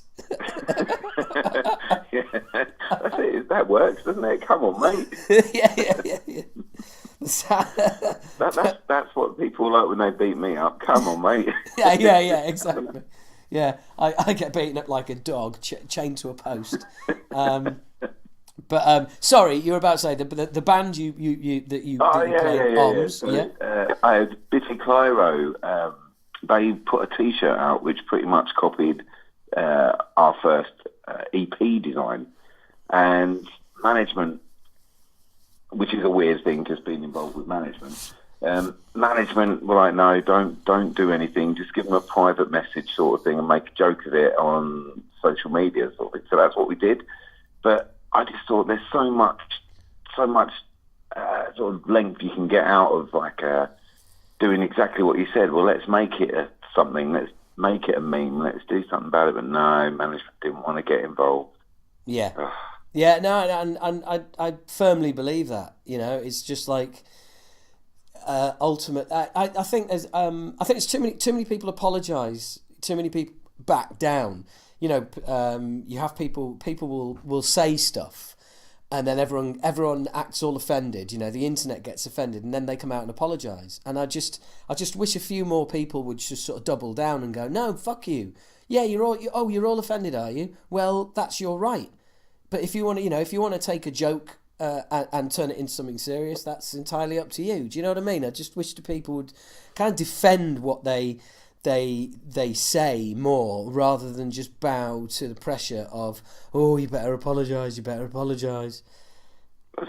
Another thing about your podcast is you don't really beat around the bush about it, and that's the refreshing thing. Like, sometimes, especially in this day and age, you just want someone's actual opinion rather than they've thought about it, they've watered it down. So, Me Too's not going to get hurt, and then blurt everything out. Sometimes that's so refreshing. What a weird thing to say. Like, just to have an opinion is a refreshing thing in this day and age. Yes. Well, I know what you mean. I mean, and funnily, I listen to the Jamie Jaster podcast. I got to be in the mood, and he can get on my nerves sometimes. And occasionally, the other day I was listening to it and I was thinking, it was very good. It was quite insightful. And then there's other times where it's just like listening to an idiot savant spout conspiracy theories. But he is very much trying not to say one single word that anybody could possibly be offended by. And I actually admire that. I admire with which the lengths he goes to avoid certain phrases or certain triggers or all sorts of bits and pieces. Where he's desperate not to offend anyone. And I just think that ultimately, if you can be offended and upset by a word, my advice is stay in the fucking house. Yeah, just because your life is over. I said Wikipedia tweeted the other day saying that they put a tweet out that was meant to be a joke. A few people got offended, and they said we're really sorry. To those people, our tweet hurt. And I just thought, fuck me. If you can be hurt by a tweet, your life is over. You are done. You are absolutely done. You say that. But at the same time, you'll get someone to say a stupid tweet 2 years down the line. Their career's done. That's it. Done. Yeah. That's it. Yeah. Yeah, no, the world's gone mad. Yeah, absolutely. The world has gone bad. Well, I've said it before, I'll say it again. The beautiful thing about the internet is it gives everybody a voice. Unfortunately, it's not until everybody has a voice that you realise not everybody should have a voice. Trolls, etc. Fucking hell. Which, honestly, we're 17 minutes in, and we're just like moaning like two old bloody fuckers, aren't we? No, the internet, fuck it. We're planning on like starting to write new stuff, and like I was thinking of topics to sort of get out at, and everything is old man shouting at cloud now. So I've hit it. That's it. I'm done. Like everything I hated about like old artists, I've become that, and I'm you know, I sell a few thousand records. That's it. It's like I'm fucked before I even got there. Oh well. So now do you look after Instagram as well? Most of the time, yeah. I actually give my daughter some money sometimes. Oh right. let her go at it for a little bit. Bloody hell! You're brave. Getting a load of men of a certain age messaging her. They all think it's me, but I'm just like, pretend you're me. It is a $5, and then can you do it for a few days? And, You're giving away state secrets here. There's people at home going, look. I'm messaging with Paul from Ohhms. This is fucking great. Oh no, it turns out I was messaging with his daughter, and now I feel dirty. I would never do such a thing. Edit. You've so been doing that. Wow, that is really weird. I can see the blabbermouth clickbait now. Ohhms singer admits to child labour charge. Fuck, I've been mean to already. Yeah. Human trafficking his daughter's friends in to run Instagram. Brilliant. Shit. Brilliant. Yeah. Brilliant. We've gone off track. We've gone off. Move on. What? There was a track, was there? Fucking hell! What was it?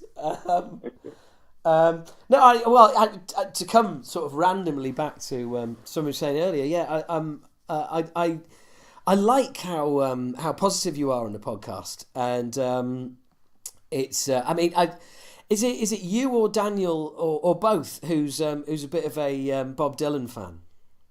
So that's me.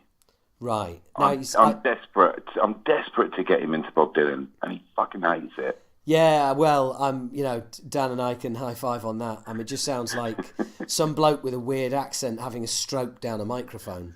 You should see it live. Oh, it looks like that, does it? In all my days, again, old man shouting at cloud, I've never seen a gig so awful as when we went to see Bob Dylan. And and it was at my peak of, when you discover a band and you salivate over every single thing that you can find because everything's new, everything's fresh. It adds to sort of like the mystique, and you're uncovering layers upon layers of this artist. So I was well deep into it. And then I was like, oh my goodness gracious, he's playing down the road. So we drive off to this hop farm where he's headlining. He's got the guy from the Kinks. I forget his name. Hang on. Hop farm, like sort of Kent. Yes, yeah. With Bob Dylan. Yeah. I played that festival as I was in the comedy tent. Oh, fuck off. Yeah. What? Yeah, I know. That's one of my claims to fame. I played the same festival as Bob Dylan. Yeah, on the same day. I shit you not. Really? Yeah. All day. No, not all day. Clearly not. I did not know you were there. Yeah, I was Keith Platting it. I went on quite late. Maybe at that point I didn't know about Keith Platt though. Oh no, to be fair, it might have been. I might have been like headlining the comedy tent at the same time that Bob Dylan was headlining the main stage, and for some reason the comedy tent wasn't as busy as I thought it was going to be. What's wrong with these? Well, do you know what? I rarely do this. If I actually can be asked to go to a gig, then I'll at least be sitting through it or standing through it or whatever. But like, I left that like 40 minutes in, so I gave it 40 minutes of my time, and it was just like destroying all this stuff that I had in my mind about him. And I was just like to the missus, can we please go? And she was like, thank God you said that. She was having the worst time. And so we just fucking upped it and outed, yeah. So, but has that not ruined him for you? Because I know I've found one specific example is Megadeth Countdown to Extinction, and seeing Megadeth on that tour, and Dave Mustaine, you know, coming on at the end with his sparkly flying V and playing Anarchy in the UK, and it was about as punk as Marillion, and I just thought, oh, fuck off, you ginger cunt. Do you know what I mean? And it was like, and from then on, I was like playing the album, and all I could hear was ginger cunt. Do you know what I mean? It was just, fuck off. Do you know what I mean? It was just, it was all coming back. It was all coming back to me. Every time I played the album, the gig came back to me, and it was just like, oh, you know, wash these memories off me. I can't fucking listen to and it was a good 10 or 20 years before I could listen to that album again as well. Do you know what? I can't say that has. That's not happened to me where I've actually seen a band live, especially to that. I know what you mean, though. I know exactly what you mean. But no, that hasn't happened.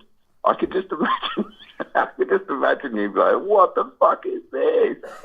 Oh, and you can imagine me as well, like not being quiet about it. Do you know what I mean? It's just like with my friends as well. We're watching it, and like, yeah, a couple of them are really enjoying it, but luckily, me and my best mate were both looking at each other the whole way through, going, you know, is it me or is this shit? And it's like, no, it's not you. It is shit. Oh right, okay, phew. But just the disappointment as well. You know, just the absolute complete disappointment. It's just fucking hard to bear. Really is. It's still stuck with you. I can tell your voice has changed. Yeah, absolutely.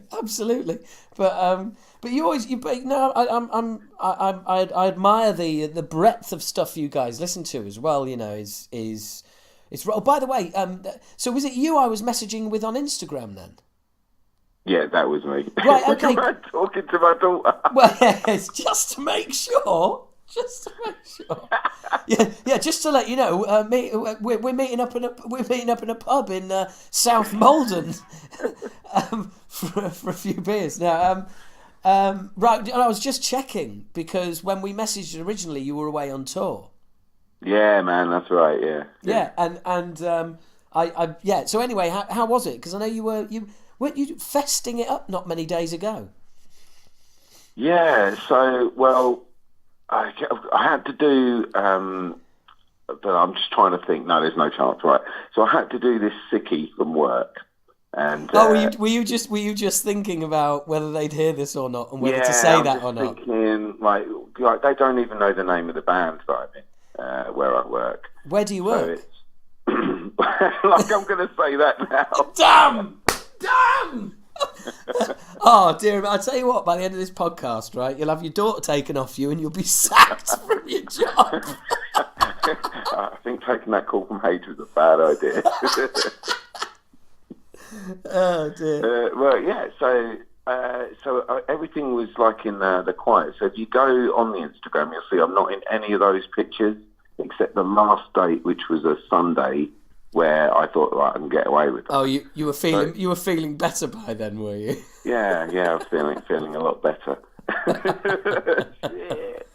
But yeah, like that tour was great. We went out with like this grind band called Secret Cutter, and I haven't been into grind for some time. Like, I quite liked Pig Destroyer, and I love some of the sort of slapper ham. If you want to go into like the sort of mid-90s sort of stuff. What? Whoa! Hang on a second. Slap a ham.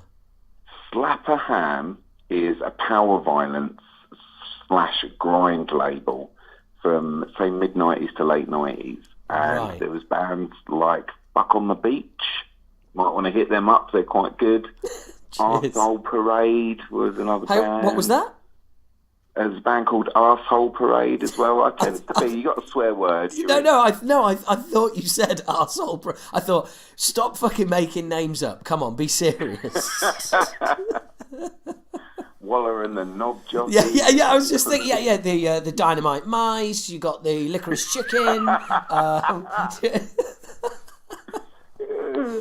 We should start a label. This is going well. I'll tell you what, we'd have a hell of a roster. We'd have a roster of 20 bands in about 15 minutes. Done. I'm in. I'm game. After this, we'll sort this out. I think the Licorice Chicken could be a huge international act. I've got to be honest. Well, as I say, it was many years since I've been listening to this stuff, and because I do the Holy Raw podcast as well, which is the label that Ohhms is on, and they had this band that wanted to tour, and I was like, fuck yes, I know I can't get it off work, but I'm going to make sure that I can tour with this band. Just, I love watching bands every night and see how they develop the same way we do. Which reminds me, I've got a really important question to ask you in a minute. Right. So, okay. Then, so every night I was watching them play, and I was just like, yeah, nothing has changed. So in all those years, so since 97, 98, whatever, when I started to get off grind and power violence and all that sort of stuff, because my musical taste just goes from one thing to the other. I just saturate myself. So if I was a drug addict, I'd be so dead. So I just get into stuff so intensely. It's silly. But yeah, and I was just like, right, okay, so that's sort of opened the floodgates now. So I'm on a little grind binge, would you say? But I've got to ask you, right? So I'm watching this guy sing, and we're doing, obviously, one night we play him first, next night we'll headline, so it's a joint headline type deal. The longer shows, I found my voice was starting to check out towards the end. That's only 45 minutes, so it ain't that long. And I was wondering, you go on to some 6-7 day tours still these days, don't you? Yeah. How's your voice at the end of that? Are you fucked, or are you let me and just can keep going?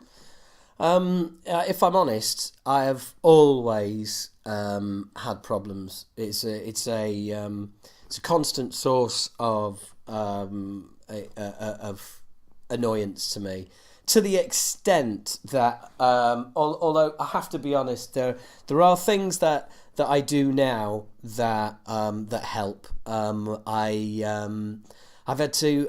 Not that anybody. In fact, there's nothing that I want to disclose publicly now, but I'll disclose privately a couple of things that I've done that help. But they're exclusively to me, really. I can't imagine they'd be much use to you, but. The main thing for me is, and that I have got to get into, and I've got to do more of, which is warm-ups. I don't warm up enough, and I've really got to work on my warm-up routine and I get it ready, because it's just at the moment it's not great. Put it that way. What's yours like? Well, I'm much the same. So I've started in the last year. I've started doing a month before we go out. Every day I'll be warming up, singing, warming down. Every single day. I stop alcohol for a whole month before, which is hell. Yeah. Caffeine goes, so I've got so much decaf shit around the house. It's awful. And just practice. And all it gives me is one extra day. That's all it will give me. It's so frustrating. So I've actually got lessons booked in, and I think I did that 6 years ago or something. It's pretty humiliating because you're in a band, you've got records out or whatever, and then you've got the music teacher is like, all right, this is going to be a doddle, and then you come and go.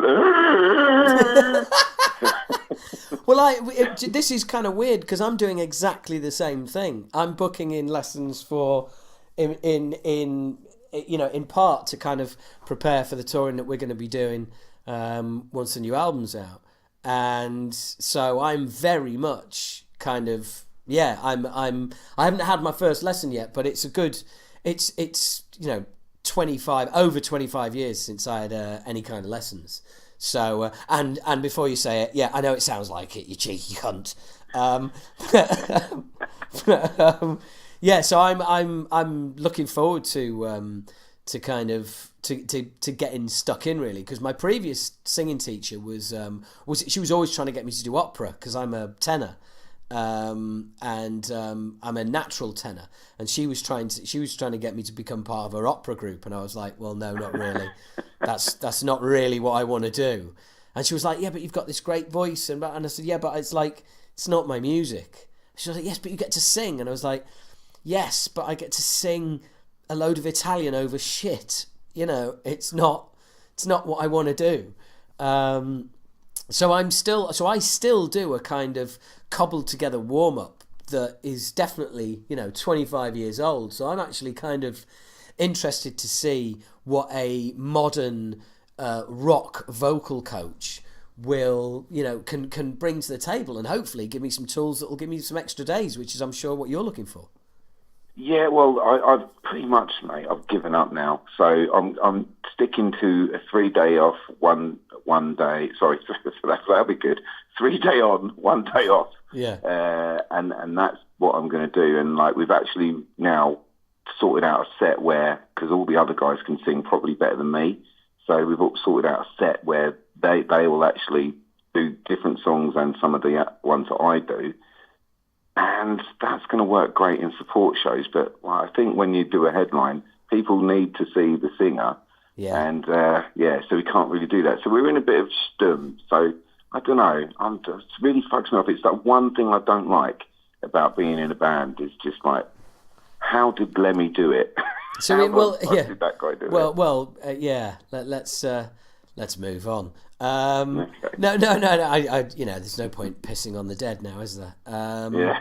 But so have you tried that fourth day, and what happens on that fourth day if you're doing a show? You can't do it. Well, no, that's when I can tell that it's starting to go. So 3 days absolutely fine. Fourth day it's fine. You wouldn't know out in the audience, but you can tell yourself, right, that's it. I've started to now deteriorate.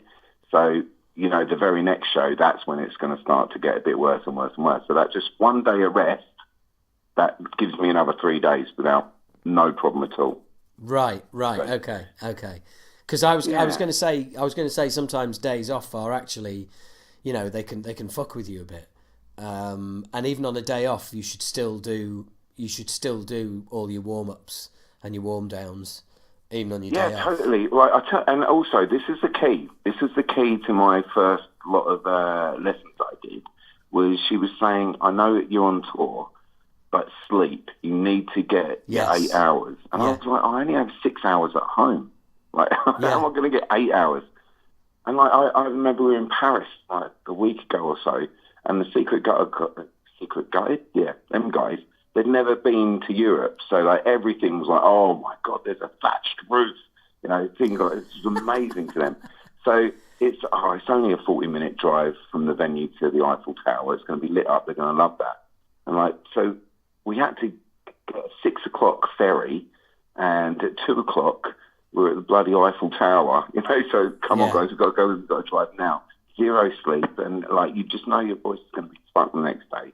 It's one of those things. I'm sure singers out there listening to this will be like, oh man, tell me about it. Just that little bit extra sleep will give you that little bit extra voice.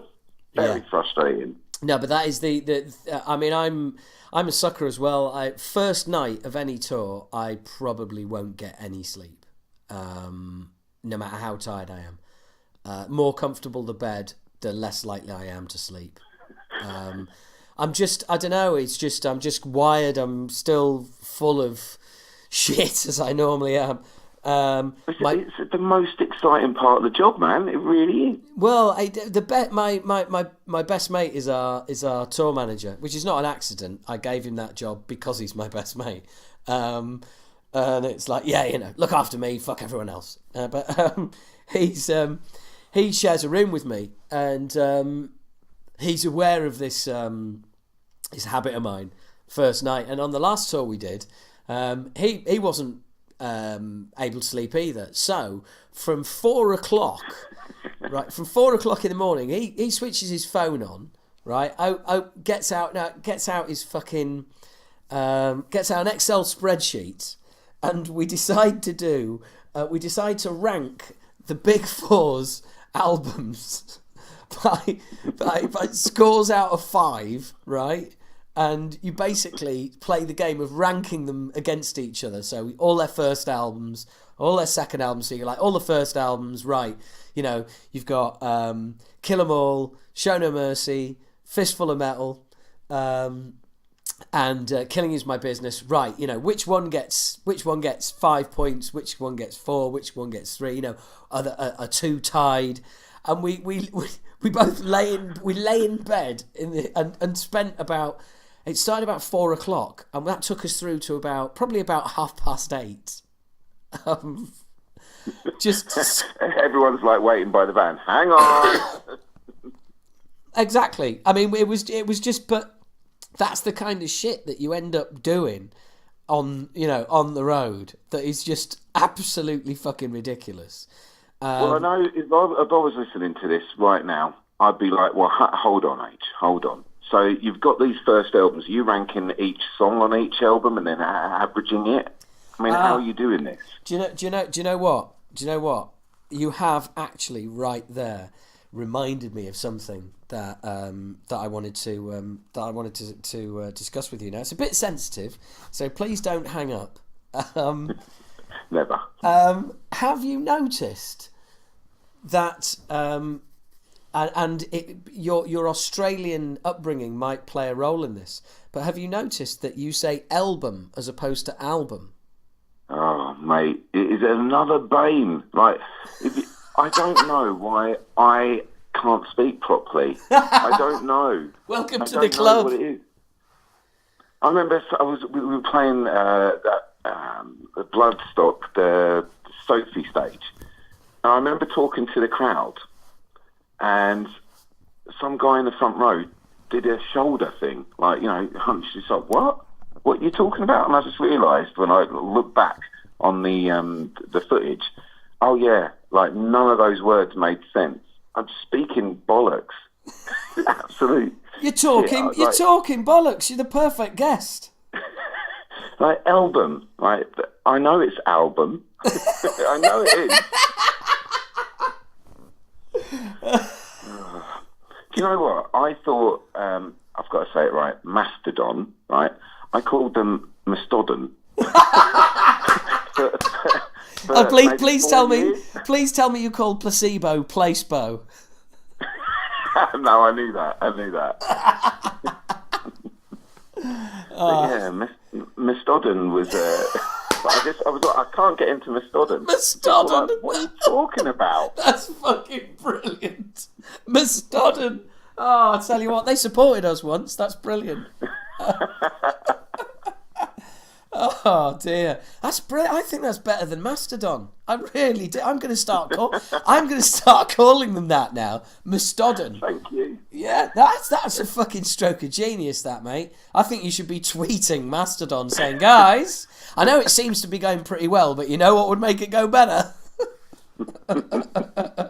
You need some Mastodon t-shirts. That's what you need. That's right. And like then I was, because I didn't know I was wrong, so I was having an argument in an early tour in the van. Oh no! Like, I put the argument of Diplodocus and Diplodocus.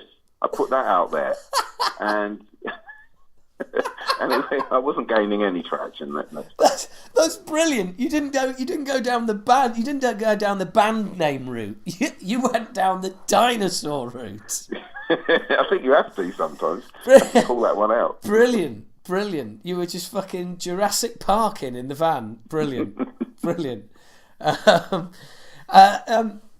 what? So you and Daniel clearly have known each other for a very long time, and you're a great. You have a great chemistry on the podcast. It's and it really comes across. And the funny thing is with your podcast is often I'll read the description and think, oh fucking hell, there's nothing here for me. And then 5 minutes in, I'm just like away. It's you've I don't know, you've been on eBay and bought a Terrorizer from 1999 with fucking Zodiac Mind Warp on the cover or something like that, and I just think this has just got nothing to do with my life whatsoever. There's nothing for me to kind of like hang on to. There's no familiar hooks to dig into. But usually within 5 or 10 minutes, you're babbling on about something that I'm interested in. It's really unique. It's a great idea. It's a really, really good idea. Well, we were thinking just that, and there's no good way to push it. There's no way you can tell an audience this is what we do. So you're going to either discover it or you're not. And we're sort of doing it as a hobby. There's no Patreon, although there was ideas thrown about or anything like that. I think our most listened to episode is 900 and something. So it's not like we're in 20,000 episodes, 20,000 listens per episode or anything like that. Not like Talking Bollocks or anything, you know. Yeah, obviously, yeah. You know, and then some episodes, it won't gain any traction at all. So you're stuck at 150 or something like that. Oh, well, whatever, we shouldn't have talked about Zodiac, My Morphin, his love reaction then. We shouldn't have done that. But as I say, the really big ones are things like where I tend to slag things off. I think the biggest one was the worst of Iron Maiden. Yes, I remember that. I'm remembering driving along and hearing that now. So, but I tell you why you might have found it interesting and be able to sort of relate to it is because at the time when, let me just think. So Moshkinstein, right? So when your Moshkinstein came out, that was when I was really discovering metal and being headfirst into these magazines. I had a record shop down the road that was getting all these American imports, so you would buy it, but you would always have that circle clipped out at the edge. Do you remember that sort of thing? Yes, that was basically the record company would do that because then that album is logged as damaged, which means that basically is that it's written off and they pocket all the money and the band get nothing. Ah, right. Well, there you go. So I paid zero towards your bank balance. Oh, yeah, lovely. Thanks for that. And do you know what? The only reason I know that story is that when I met Fish to do the interview with him, I mentioned I had a brief encounter and I got it on import with a hole in it, and he explained that whole story and he was like, "So you owe me £6 fucking quid." And I was like, I'm not the tallest, and Fish is. And I was literally about 2 seconds away from going out. I just go to the cash machine, Mr. Fish. I won't be long. So anyway, no problem. Thank you very much. Yeah. My pleasure. So I tell you what, right? I'm going to run you through. I've written this down because that's the only thing I really wanted to get out with this interview is tell you how I got into this sort of thing. So that shop was for me and a couple of people that I didn't know then but know now, was how we formed our sort of musical being around it this way. So Sabbath's History of a Time to Come, Moshkinstein, Napalm Death from Enslavement to Obliteration. So those were the three from the UK that I got for $3.95, and I just considered Napalm Death thrash. I didn't have any idea what death metal or grind or anything like that was at the time. Yeah. So they were my three UK bands.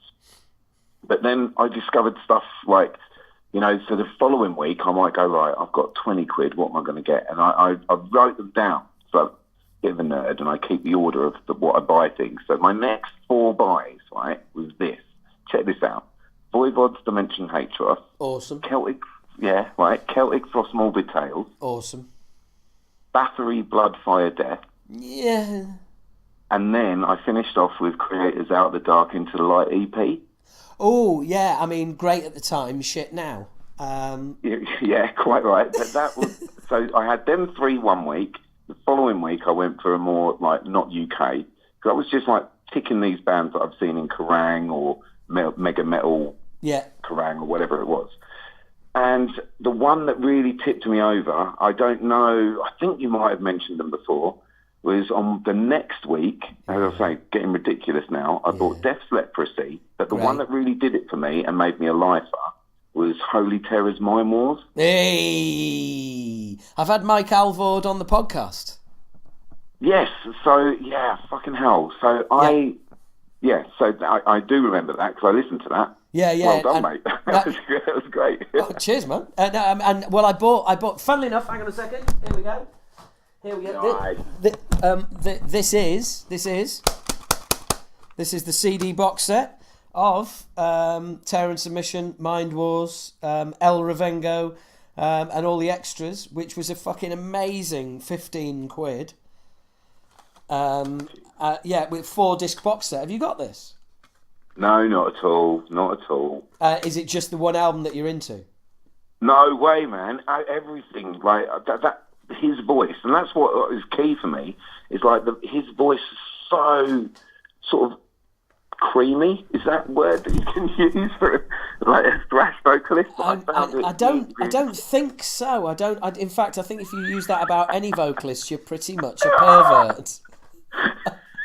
I mean, if somebody said to you, Paul, what are your vocals like? And you went, creamy, you'd fully expect them to fucking run, wouldn't you?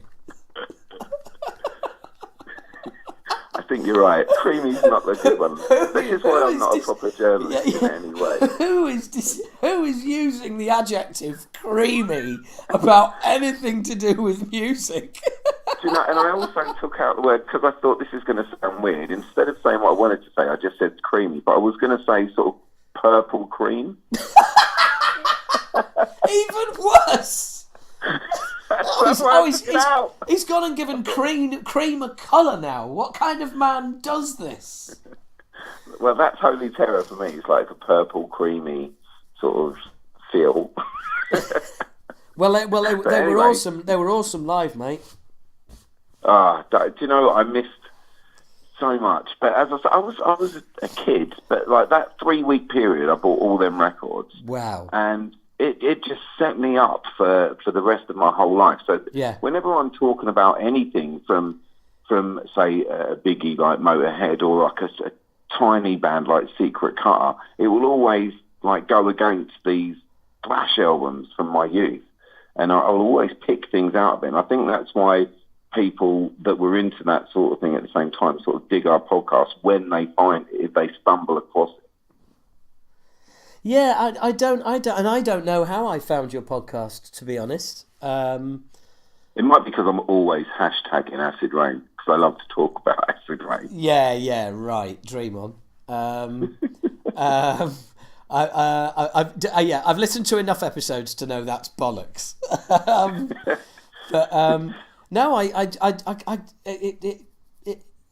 Fucking Instagram.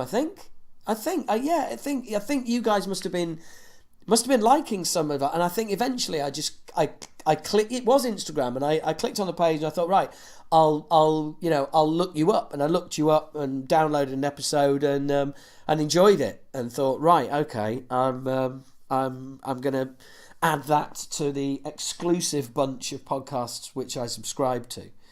I want to talk about one more podcast as well, because I wonder if you listen to this. Do you listen to Dead Rock Stars? No. That is my favourite podcast of all podcasts. Right. Dead Rock Stars. It's, I fucking forget the guy's name now. Very big interview guy. I've got several books by him. Let me just have a look now. Mick Wall. Oh, so, right. Okay. Yeah. I'm going to struggle with it then. Yeah, you're going to struggle. He's a egomaniac mental nightmare. Yes. Yeah, don't worry. I've been around long enough to know who Mick Wall is. Well, I listen to with our podcast we talk about magazines. So I will often put just Kerrang magazine in a search and see like what's out there in podcast land, and you always find like people like me excited to talk about. And like you, excited to talk with people that used to, write in those days. Yeah. And they all hate him. They all hate Mick Wall. Yeah. Why? What's he done? Well, I obviously, I don't know. I mean, I don't know how well you know the podcast, but I have writers' specials sort of quite often. Well, often-ish, once or twice a year, where I just basically get a load of writers on. So that'll be Malcolm Dome, Xavier Russell's been on a couple of times. Malcolm's been on a bunch of times, actually. Well, my favourite podcast of yours was the Slayer double special sort of thing, where you were getting all the old writers and people that had written books to discuss Slayer. Oh, the Rain and Blood special, I think. I don't know what it was. Or was it the retirement special? That was it, yeah, the retirement one. And I know that my dog got very, very walked that time because they were long, and like, I didn't want to miss a beat. So there was just like that's going on. I'm walking the dog, and I just found that utterly fascinating. Just like from that period of that time, like all their different opinions and things like that. That's why I don't know. I love everything about rock at that period. Yeah. And what's weird is I also love it this period. Like you're saying, like you're always open to new bands. Like you go with this thing, you want to like it before you start flagging it. Yes. But yeah. There's something special about that era. If you were part of it, I don't think it's just nostalgia either, because that's often I think about that a lot. And is it just nostalgia? But then when I compare records from that time to this time, I don't know, man. Am I just the old man screaming at a crowd? I think it is. I think a certain amount of it is nostalgia, yes, because you can't help but be nostalgic for those times because you were a certain age. So I think these times are just as special for people who were the age we were back then. I mean, for every kid whose favourite band is Metallica, there's another kid whose favourite band is Pantera, who came up a decade later, and there's now kids whose favourite bands now and always will be, as hard as it is to believe, Avenged Sevenfold. There's people for whom Disturbed will forever hold a place in their heart. So I just think, I think nostalgia is very, very powerful, very powerful. But the one thing, with great power comes great responsibility, and when I was looking at bringing this version of Acid Rain back, we came back with a new, we did it differently to everybody else. Came back instantly with a new song, as opposed to coming back and just playing the old back catalogue for ages before doing anything new. It was a different lineup. It was a reboot, not a reformation. But I was very much aware, even right from the off. That's why we came back with a new song, which is nostalgia's great and it's really powerful, and this is going to be great fun, but there is no future in the past. If you're going to move forward, that's exactly what you have to do. And that's why it's been really cool as well that people have just been saying to us ever since we came back with Plan of the Damned. All people have been saying is new album, new album, new album. When are you going to bring a new album out? When are you going to bring a new album out? And those voices are way, way, way more than anybody saying, oh, when are you going to play Obnoxious in its entirety? When are you going to play The Fear in its entirety? Oh, when are you going to play Suspended Sentence? You haven't played that. Instead of all of the nostalgia and people saying, oh, when are you going to play this old song? Instead, people seem, and I'm pretty sure that it's kind of because we've been driving at, ever since we came back, we've been looking at the next thing. What are you going to do next? What are we going to do next? We came out with a new song, did a tour. When we did our first headline tour, we brought another song out. We're always trying to have, bring something new to the table for every time we're out there. And also, long term, that you can't just keep playing the same set of songs in a different order, because ultimately you're just going to wear your audience out. So you've got to keep moving forward. So from the nostalgia point of view, yes, it is awesome, but like I said, with great power comes great responsibility, and you can't just mine nostalgia, because after a while people just go nope, and they switch off to it, because it's no longer nostalgia. They've seen you 3 or 4 times now. That's not nostalgia. That's seeing the same band 3 or 4 times quite recently, and it was great the first couple of times, but I'm bored now. What have you got to offer that's new? All right, let me ask you this. I know you said, look, I'm interviewing you. You're not interviewing me, but I want to ask you a couple of questions about Acid Rain. Right, okay, right. Absolutely, fine. So let's go back in time, 2015. You're in the studio and you're going to be laying down the vocals for Plan of the Damned, right? Yeah. So, right, you say, like, there's a great responsibility here. Like, you've got, like, no matter what you say, there is a legion of fans out there that loved Acid Rain. Maybe it is nostalgia. Maybe they're still listening to it now, whatever. But you've got all that to live up to when you're going into the studio. Did you shit yourself when you were like, right, this is part 2 now, here we go? I'm going to shit my pants! No, is the simple answer. Because I think it's all in the preparation, isn't it? You know, it's all in the... so when I was driving down, I was doing laying down the vocals in Newport. And... I drove down there and it was like, right, okay, cool, let's get in there, let's crack on. And it was just, I just had that kind of the mindset of, let's just get it done, you know? I knew what I was, I knew the song, I knew it was going to be great. I demoed it before, so it was just go in and do what you do. So no, I didn't feel that. But you kind of do feel that before it gets released, because it's about to be released and you're like, okay, right, well, we all like it, this is where we find out whether it's shit or not. Or at least whether people are going to call it shit. I'd say I probably felt under more pressure recording vocals for the album than I did for either of the previous 2 songs, because it's like, right, now this is something to be judged on. It's like they were just 2 songs, and people are going to go, they're going to make of them what they will, but they're just 2 songs. This is a body of work. This is an album. This is something. This is coming out, and this is following up Obnoxious from 1990. This is mad just to say that. I know it is, isn't it? It's insane. It's insane. So there's more kind of attached to that. And look, we're really happy. We think we've done a great bunch of songs. I'm very happy with my performance. I'm very happy with, Jace has pulled out of me my best performance yet, without a doubt. I'm just excited about people hearing it. And I think ultimately, it is about not letting external pressures in. It's I've just got all that the old phrase, look after today and tomorrow will take care of itself. And that's always been my mantra.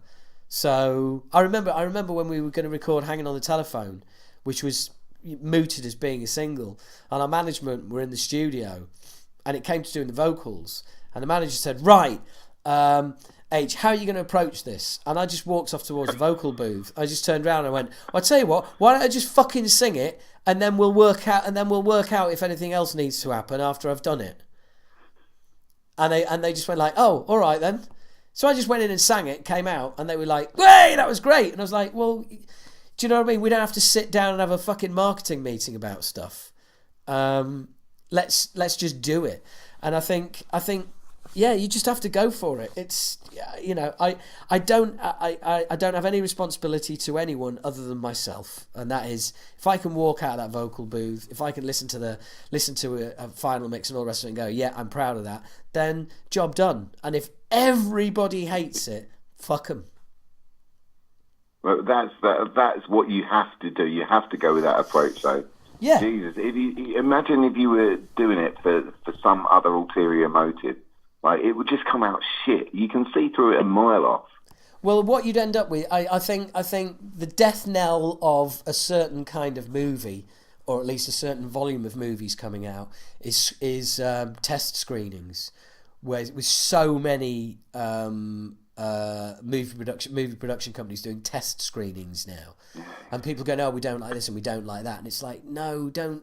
You don't. If you're a creative, and then you put your work out. You're not a creative, and then you put your work out to a select few people and go, oh, what do you think? Should we change it? No, fucking hell, that's not the way it works. Yeah, look what happened to Star Wars. Well, can you imagine fucking test screening albums? Do you know what I mean? Letting people, oh, I'm not sure about this bit. Oh, I'm not sure about that bit. Oh, it's like, oh, fuck off. Well, I know you've mentioned this before, but that some kind of monster thing where they peeled back the foreskin. This is actually what Metallica is like, and then all of a sudden, all the fans were like, oh, I don't know if I wanted to know any of that. It's great to watch, but. Yeah, they pulled back the foreskin of Metallica, and surprisingly enough, it stank of cheese. You should write that for the box.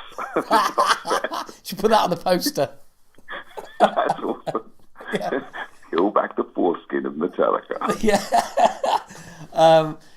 And it's really not what you want to fucking see, is it? Really? I mean, it's just making an album by committee is is mental way to be. When they're writing lyrics by committee, I was literally squirming in my seat, because that is my kind of thing. And Hetfield's always been a lyric writer I've liked. And when they're all sat there and it's like, it's just fucking painful. It is. Which is why I watch it like once a month. You find it very, very inspirational. So where are you guys at? Where are you guys at in your album tour cycle, etc.? Because I'm mate, I totally fucked it. Like so with our last album, we put it out in.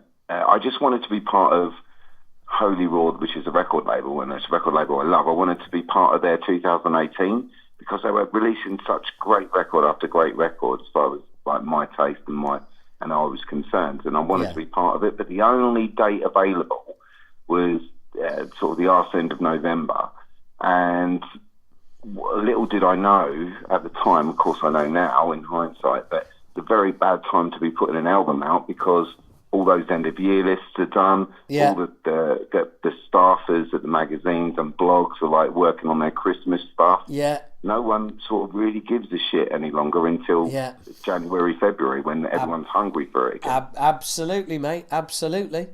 September is where you want to be heading for. Well, as I say, hindsight's a fucker. I'm just saying September. It's a good month. September, yeah. That's a good month. That's a good month to release an album. Now, that's all I'm saying. Okay, all right. I'm giving you that. In fact, I'm holding you to that. Right. Okay. Hold away. hold my purple cream. Well, I don't want to tell you what colour your vocals are. Come on. Yeah, fair enough. Thank you. You can wait until we review the new album. Oh, fucking hell. Well, review it. You're going to have to fucking stream it, because I'm not sending you one. No, regardless, right, this is important. Right? Yeah, okay. Fuck the rest of this interview, right? When you put this album out, I don't know what label it's with, don't know any of that information. Yeah. And I don't want to know. I don't want you to tell me, because I want to be part of the surprise of it all. Yeah. But please have it on vinyl, please. That will happen. That will happen. Good. That's made this call worth it in buckets and spades. Well, mate, don't worry. It will be available on CD and vinyl. Not doing cassette, because I just think that's gimmicky and shit, and also hate cassettes. Worst fucking way of listening to music ever. And that has got. I mean, I'd rather listen to a 78 than a fucking cassette. It's like, I mean, do you know what I mean? This album's great. Yeah. Fifth song's great. Yeah, let me play it to you. Hang on 10 minutes while I fucking try and find it. No, sorry, it's not that one. No, it's not that one. Oh, no, it's not. Oh, it's chewed up. Shit. You were one of those posh guys with a Walkman that you could just press forward and it would play until the end or forward to the end of the song, and then the next song would come on. Did you have one of them? If you pressed forward halfway down, it would move to it would go to the next song. Or I've got a double cassette deck in my spare room where all the Acid Rain gear lives, where merch goes to die, and it's like a fucking merch mausoleum in there. There's like old Moshkinstein t-shirts trying to crawl out from under the bed. Get back in there! Dude, don't be saying that.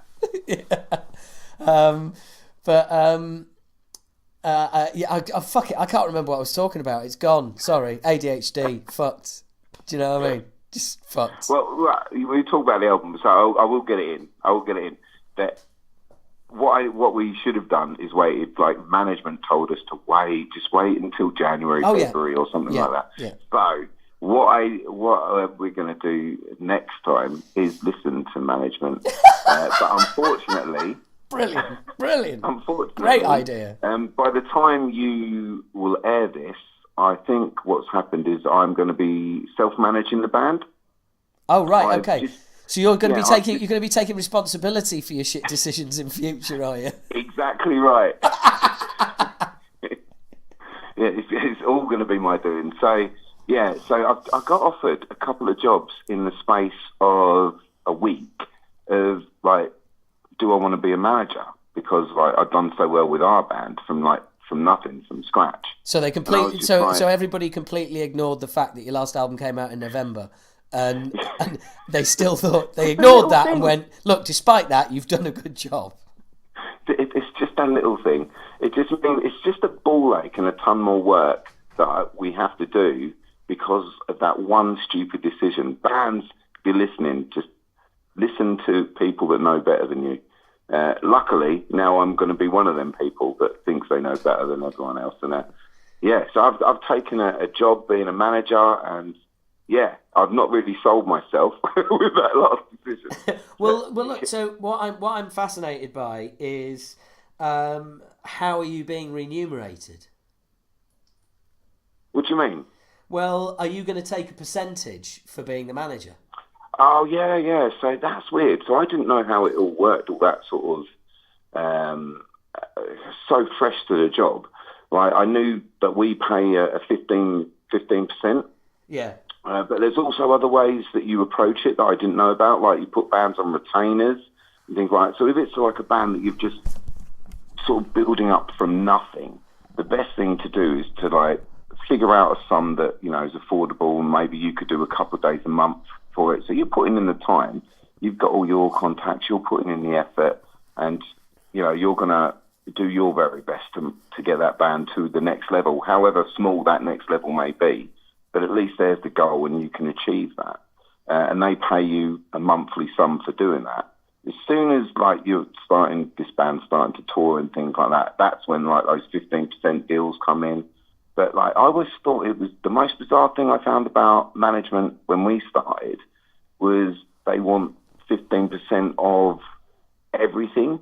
So like you really need to look at your contracts. Like selling merch on tour, I had no idea that like as well as what the venue wants, you've also got to pay some money to the management. That was like, are you sure? So basically it was a 360 deal. Well, I thought again, not knowing really what 360 was, I thought 360 was everything, and that's not the case. It's not everything, but it's just that on tour, that was a real shocker for me, being like so heavily involved. Well, I know we haven't mentioned it in this interview, but I was very heavily involved in sort of DIY, putting on shows myself, and like got into hardcore and punk and stuff like that. So I would never dream of saying to a band, "Oh yeah, you've made at least you've made some money on merch. By the way, I want 15% of that." You know, there is no money out there, and I know a good manager will get you to that next step and get you those good shows and like build contacts and maybe get you on that great label that you wanted to be on, and that's where you're getting your 15% from. But I just always thought before, well, that 15% of merch that you've just taken, that's being a cunt. But now I'm on the other side, I can sort of see, well, yeah, actually, I'm going to be putting in so many hours of work for you, and like, really, I'm not going to be getting any money for it, so I do need to find some money from somewhere else. So I'm sort of at that stage, just working out contracts. But again, I'm really passionate about it. I love the idea of helping out bands. Yeah, I mean, and you can tell. And I mean, if managing bands wasn't such a fucking pain in the arse, I might do it as well. But I'm just absolutely, totally all over Acid Rain. And in fact, I did an interview recently, and the last question was, "What advice have you got for any young band starting out in the music business?" And I was like, "No advice. What the fuck? What do you want to hear from a 49-year-old man? It's your business now. You get on with it, because you probably know more about it than I do. So, you know, it's it is such a different business now as well." I don't know how you find the time, because I like I said, I'm well, mind you, I'm constantly absorbed by the podcast, stand up, the band, everything else I'm doing. I haven't got any time for anybody else, but I think actually, managing other bands, I take my hat off to you, sir, because I couldn't take anything on other than what I've got. Well, I'll be honest with you, starting Ohhms, like that initial investment, I'm still paying it off now. And what we're in 5 years down the line with Ohhms. So I'm now, like, every single tour we make money.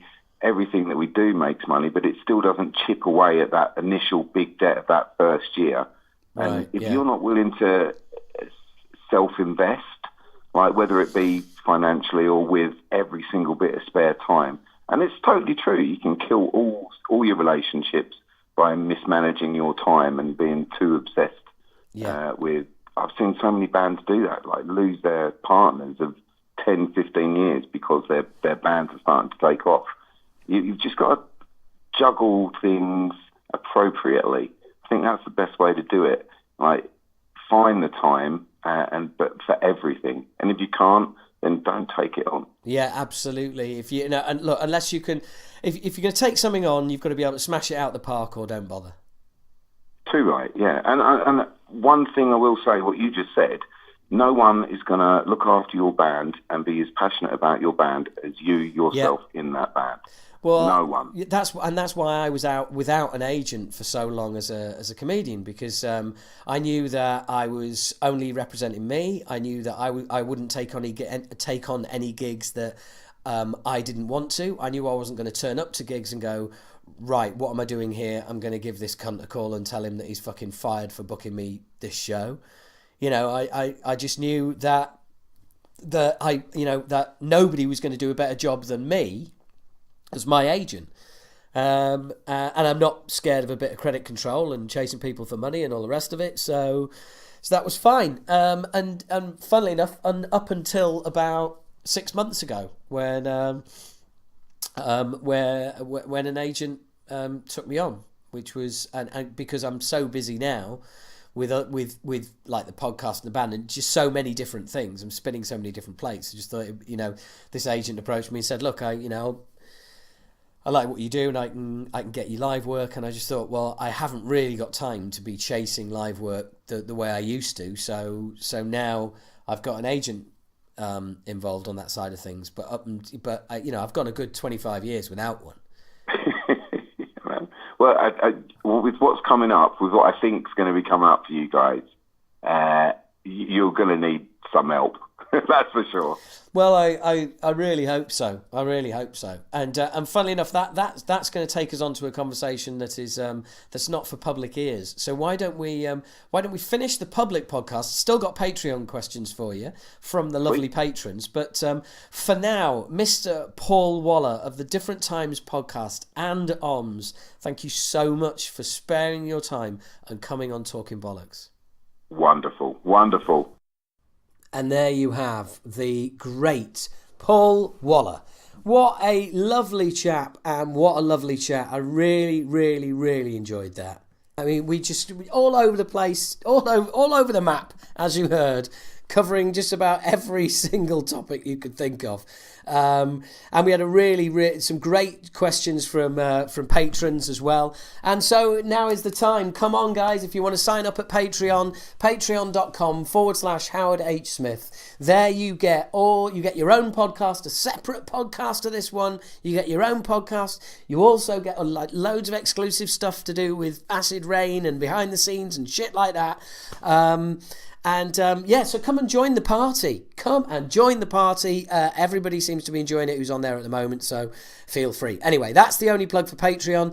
I have just noticed on my notes that for some reason one thing I'd forgotten about Devin Townsend to mention was the fact that his music, I find his music to be the metal equivalent of Game of Thrones. Yeah, so it could be like beautiful, loving scene 1 minute, and then somebody getting their head chopped off the next, and then a horse being trampled, and then a horse trampling somebody, whatever. But do you get what I mean? It's just all over the shop. Anyway, yeah, I should have probably not gone back there.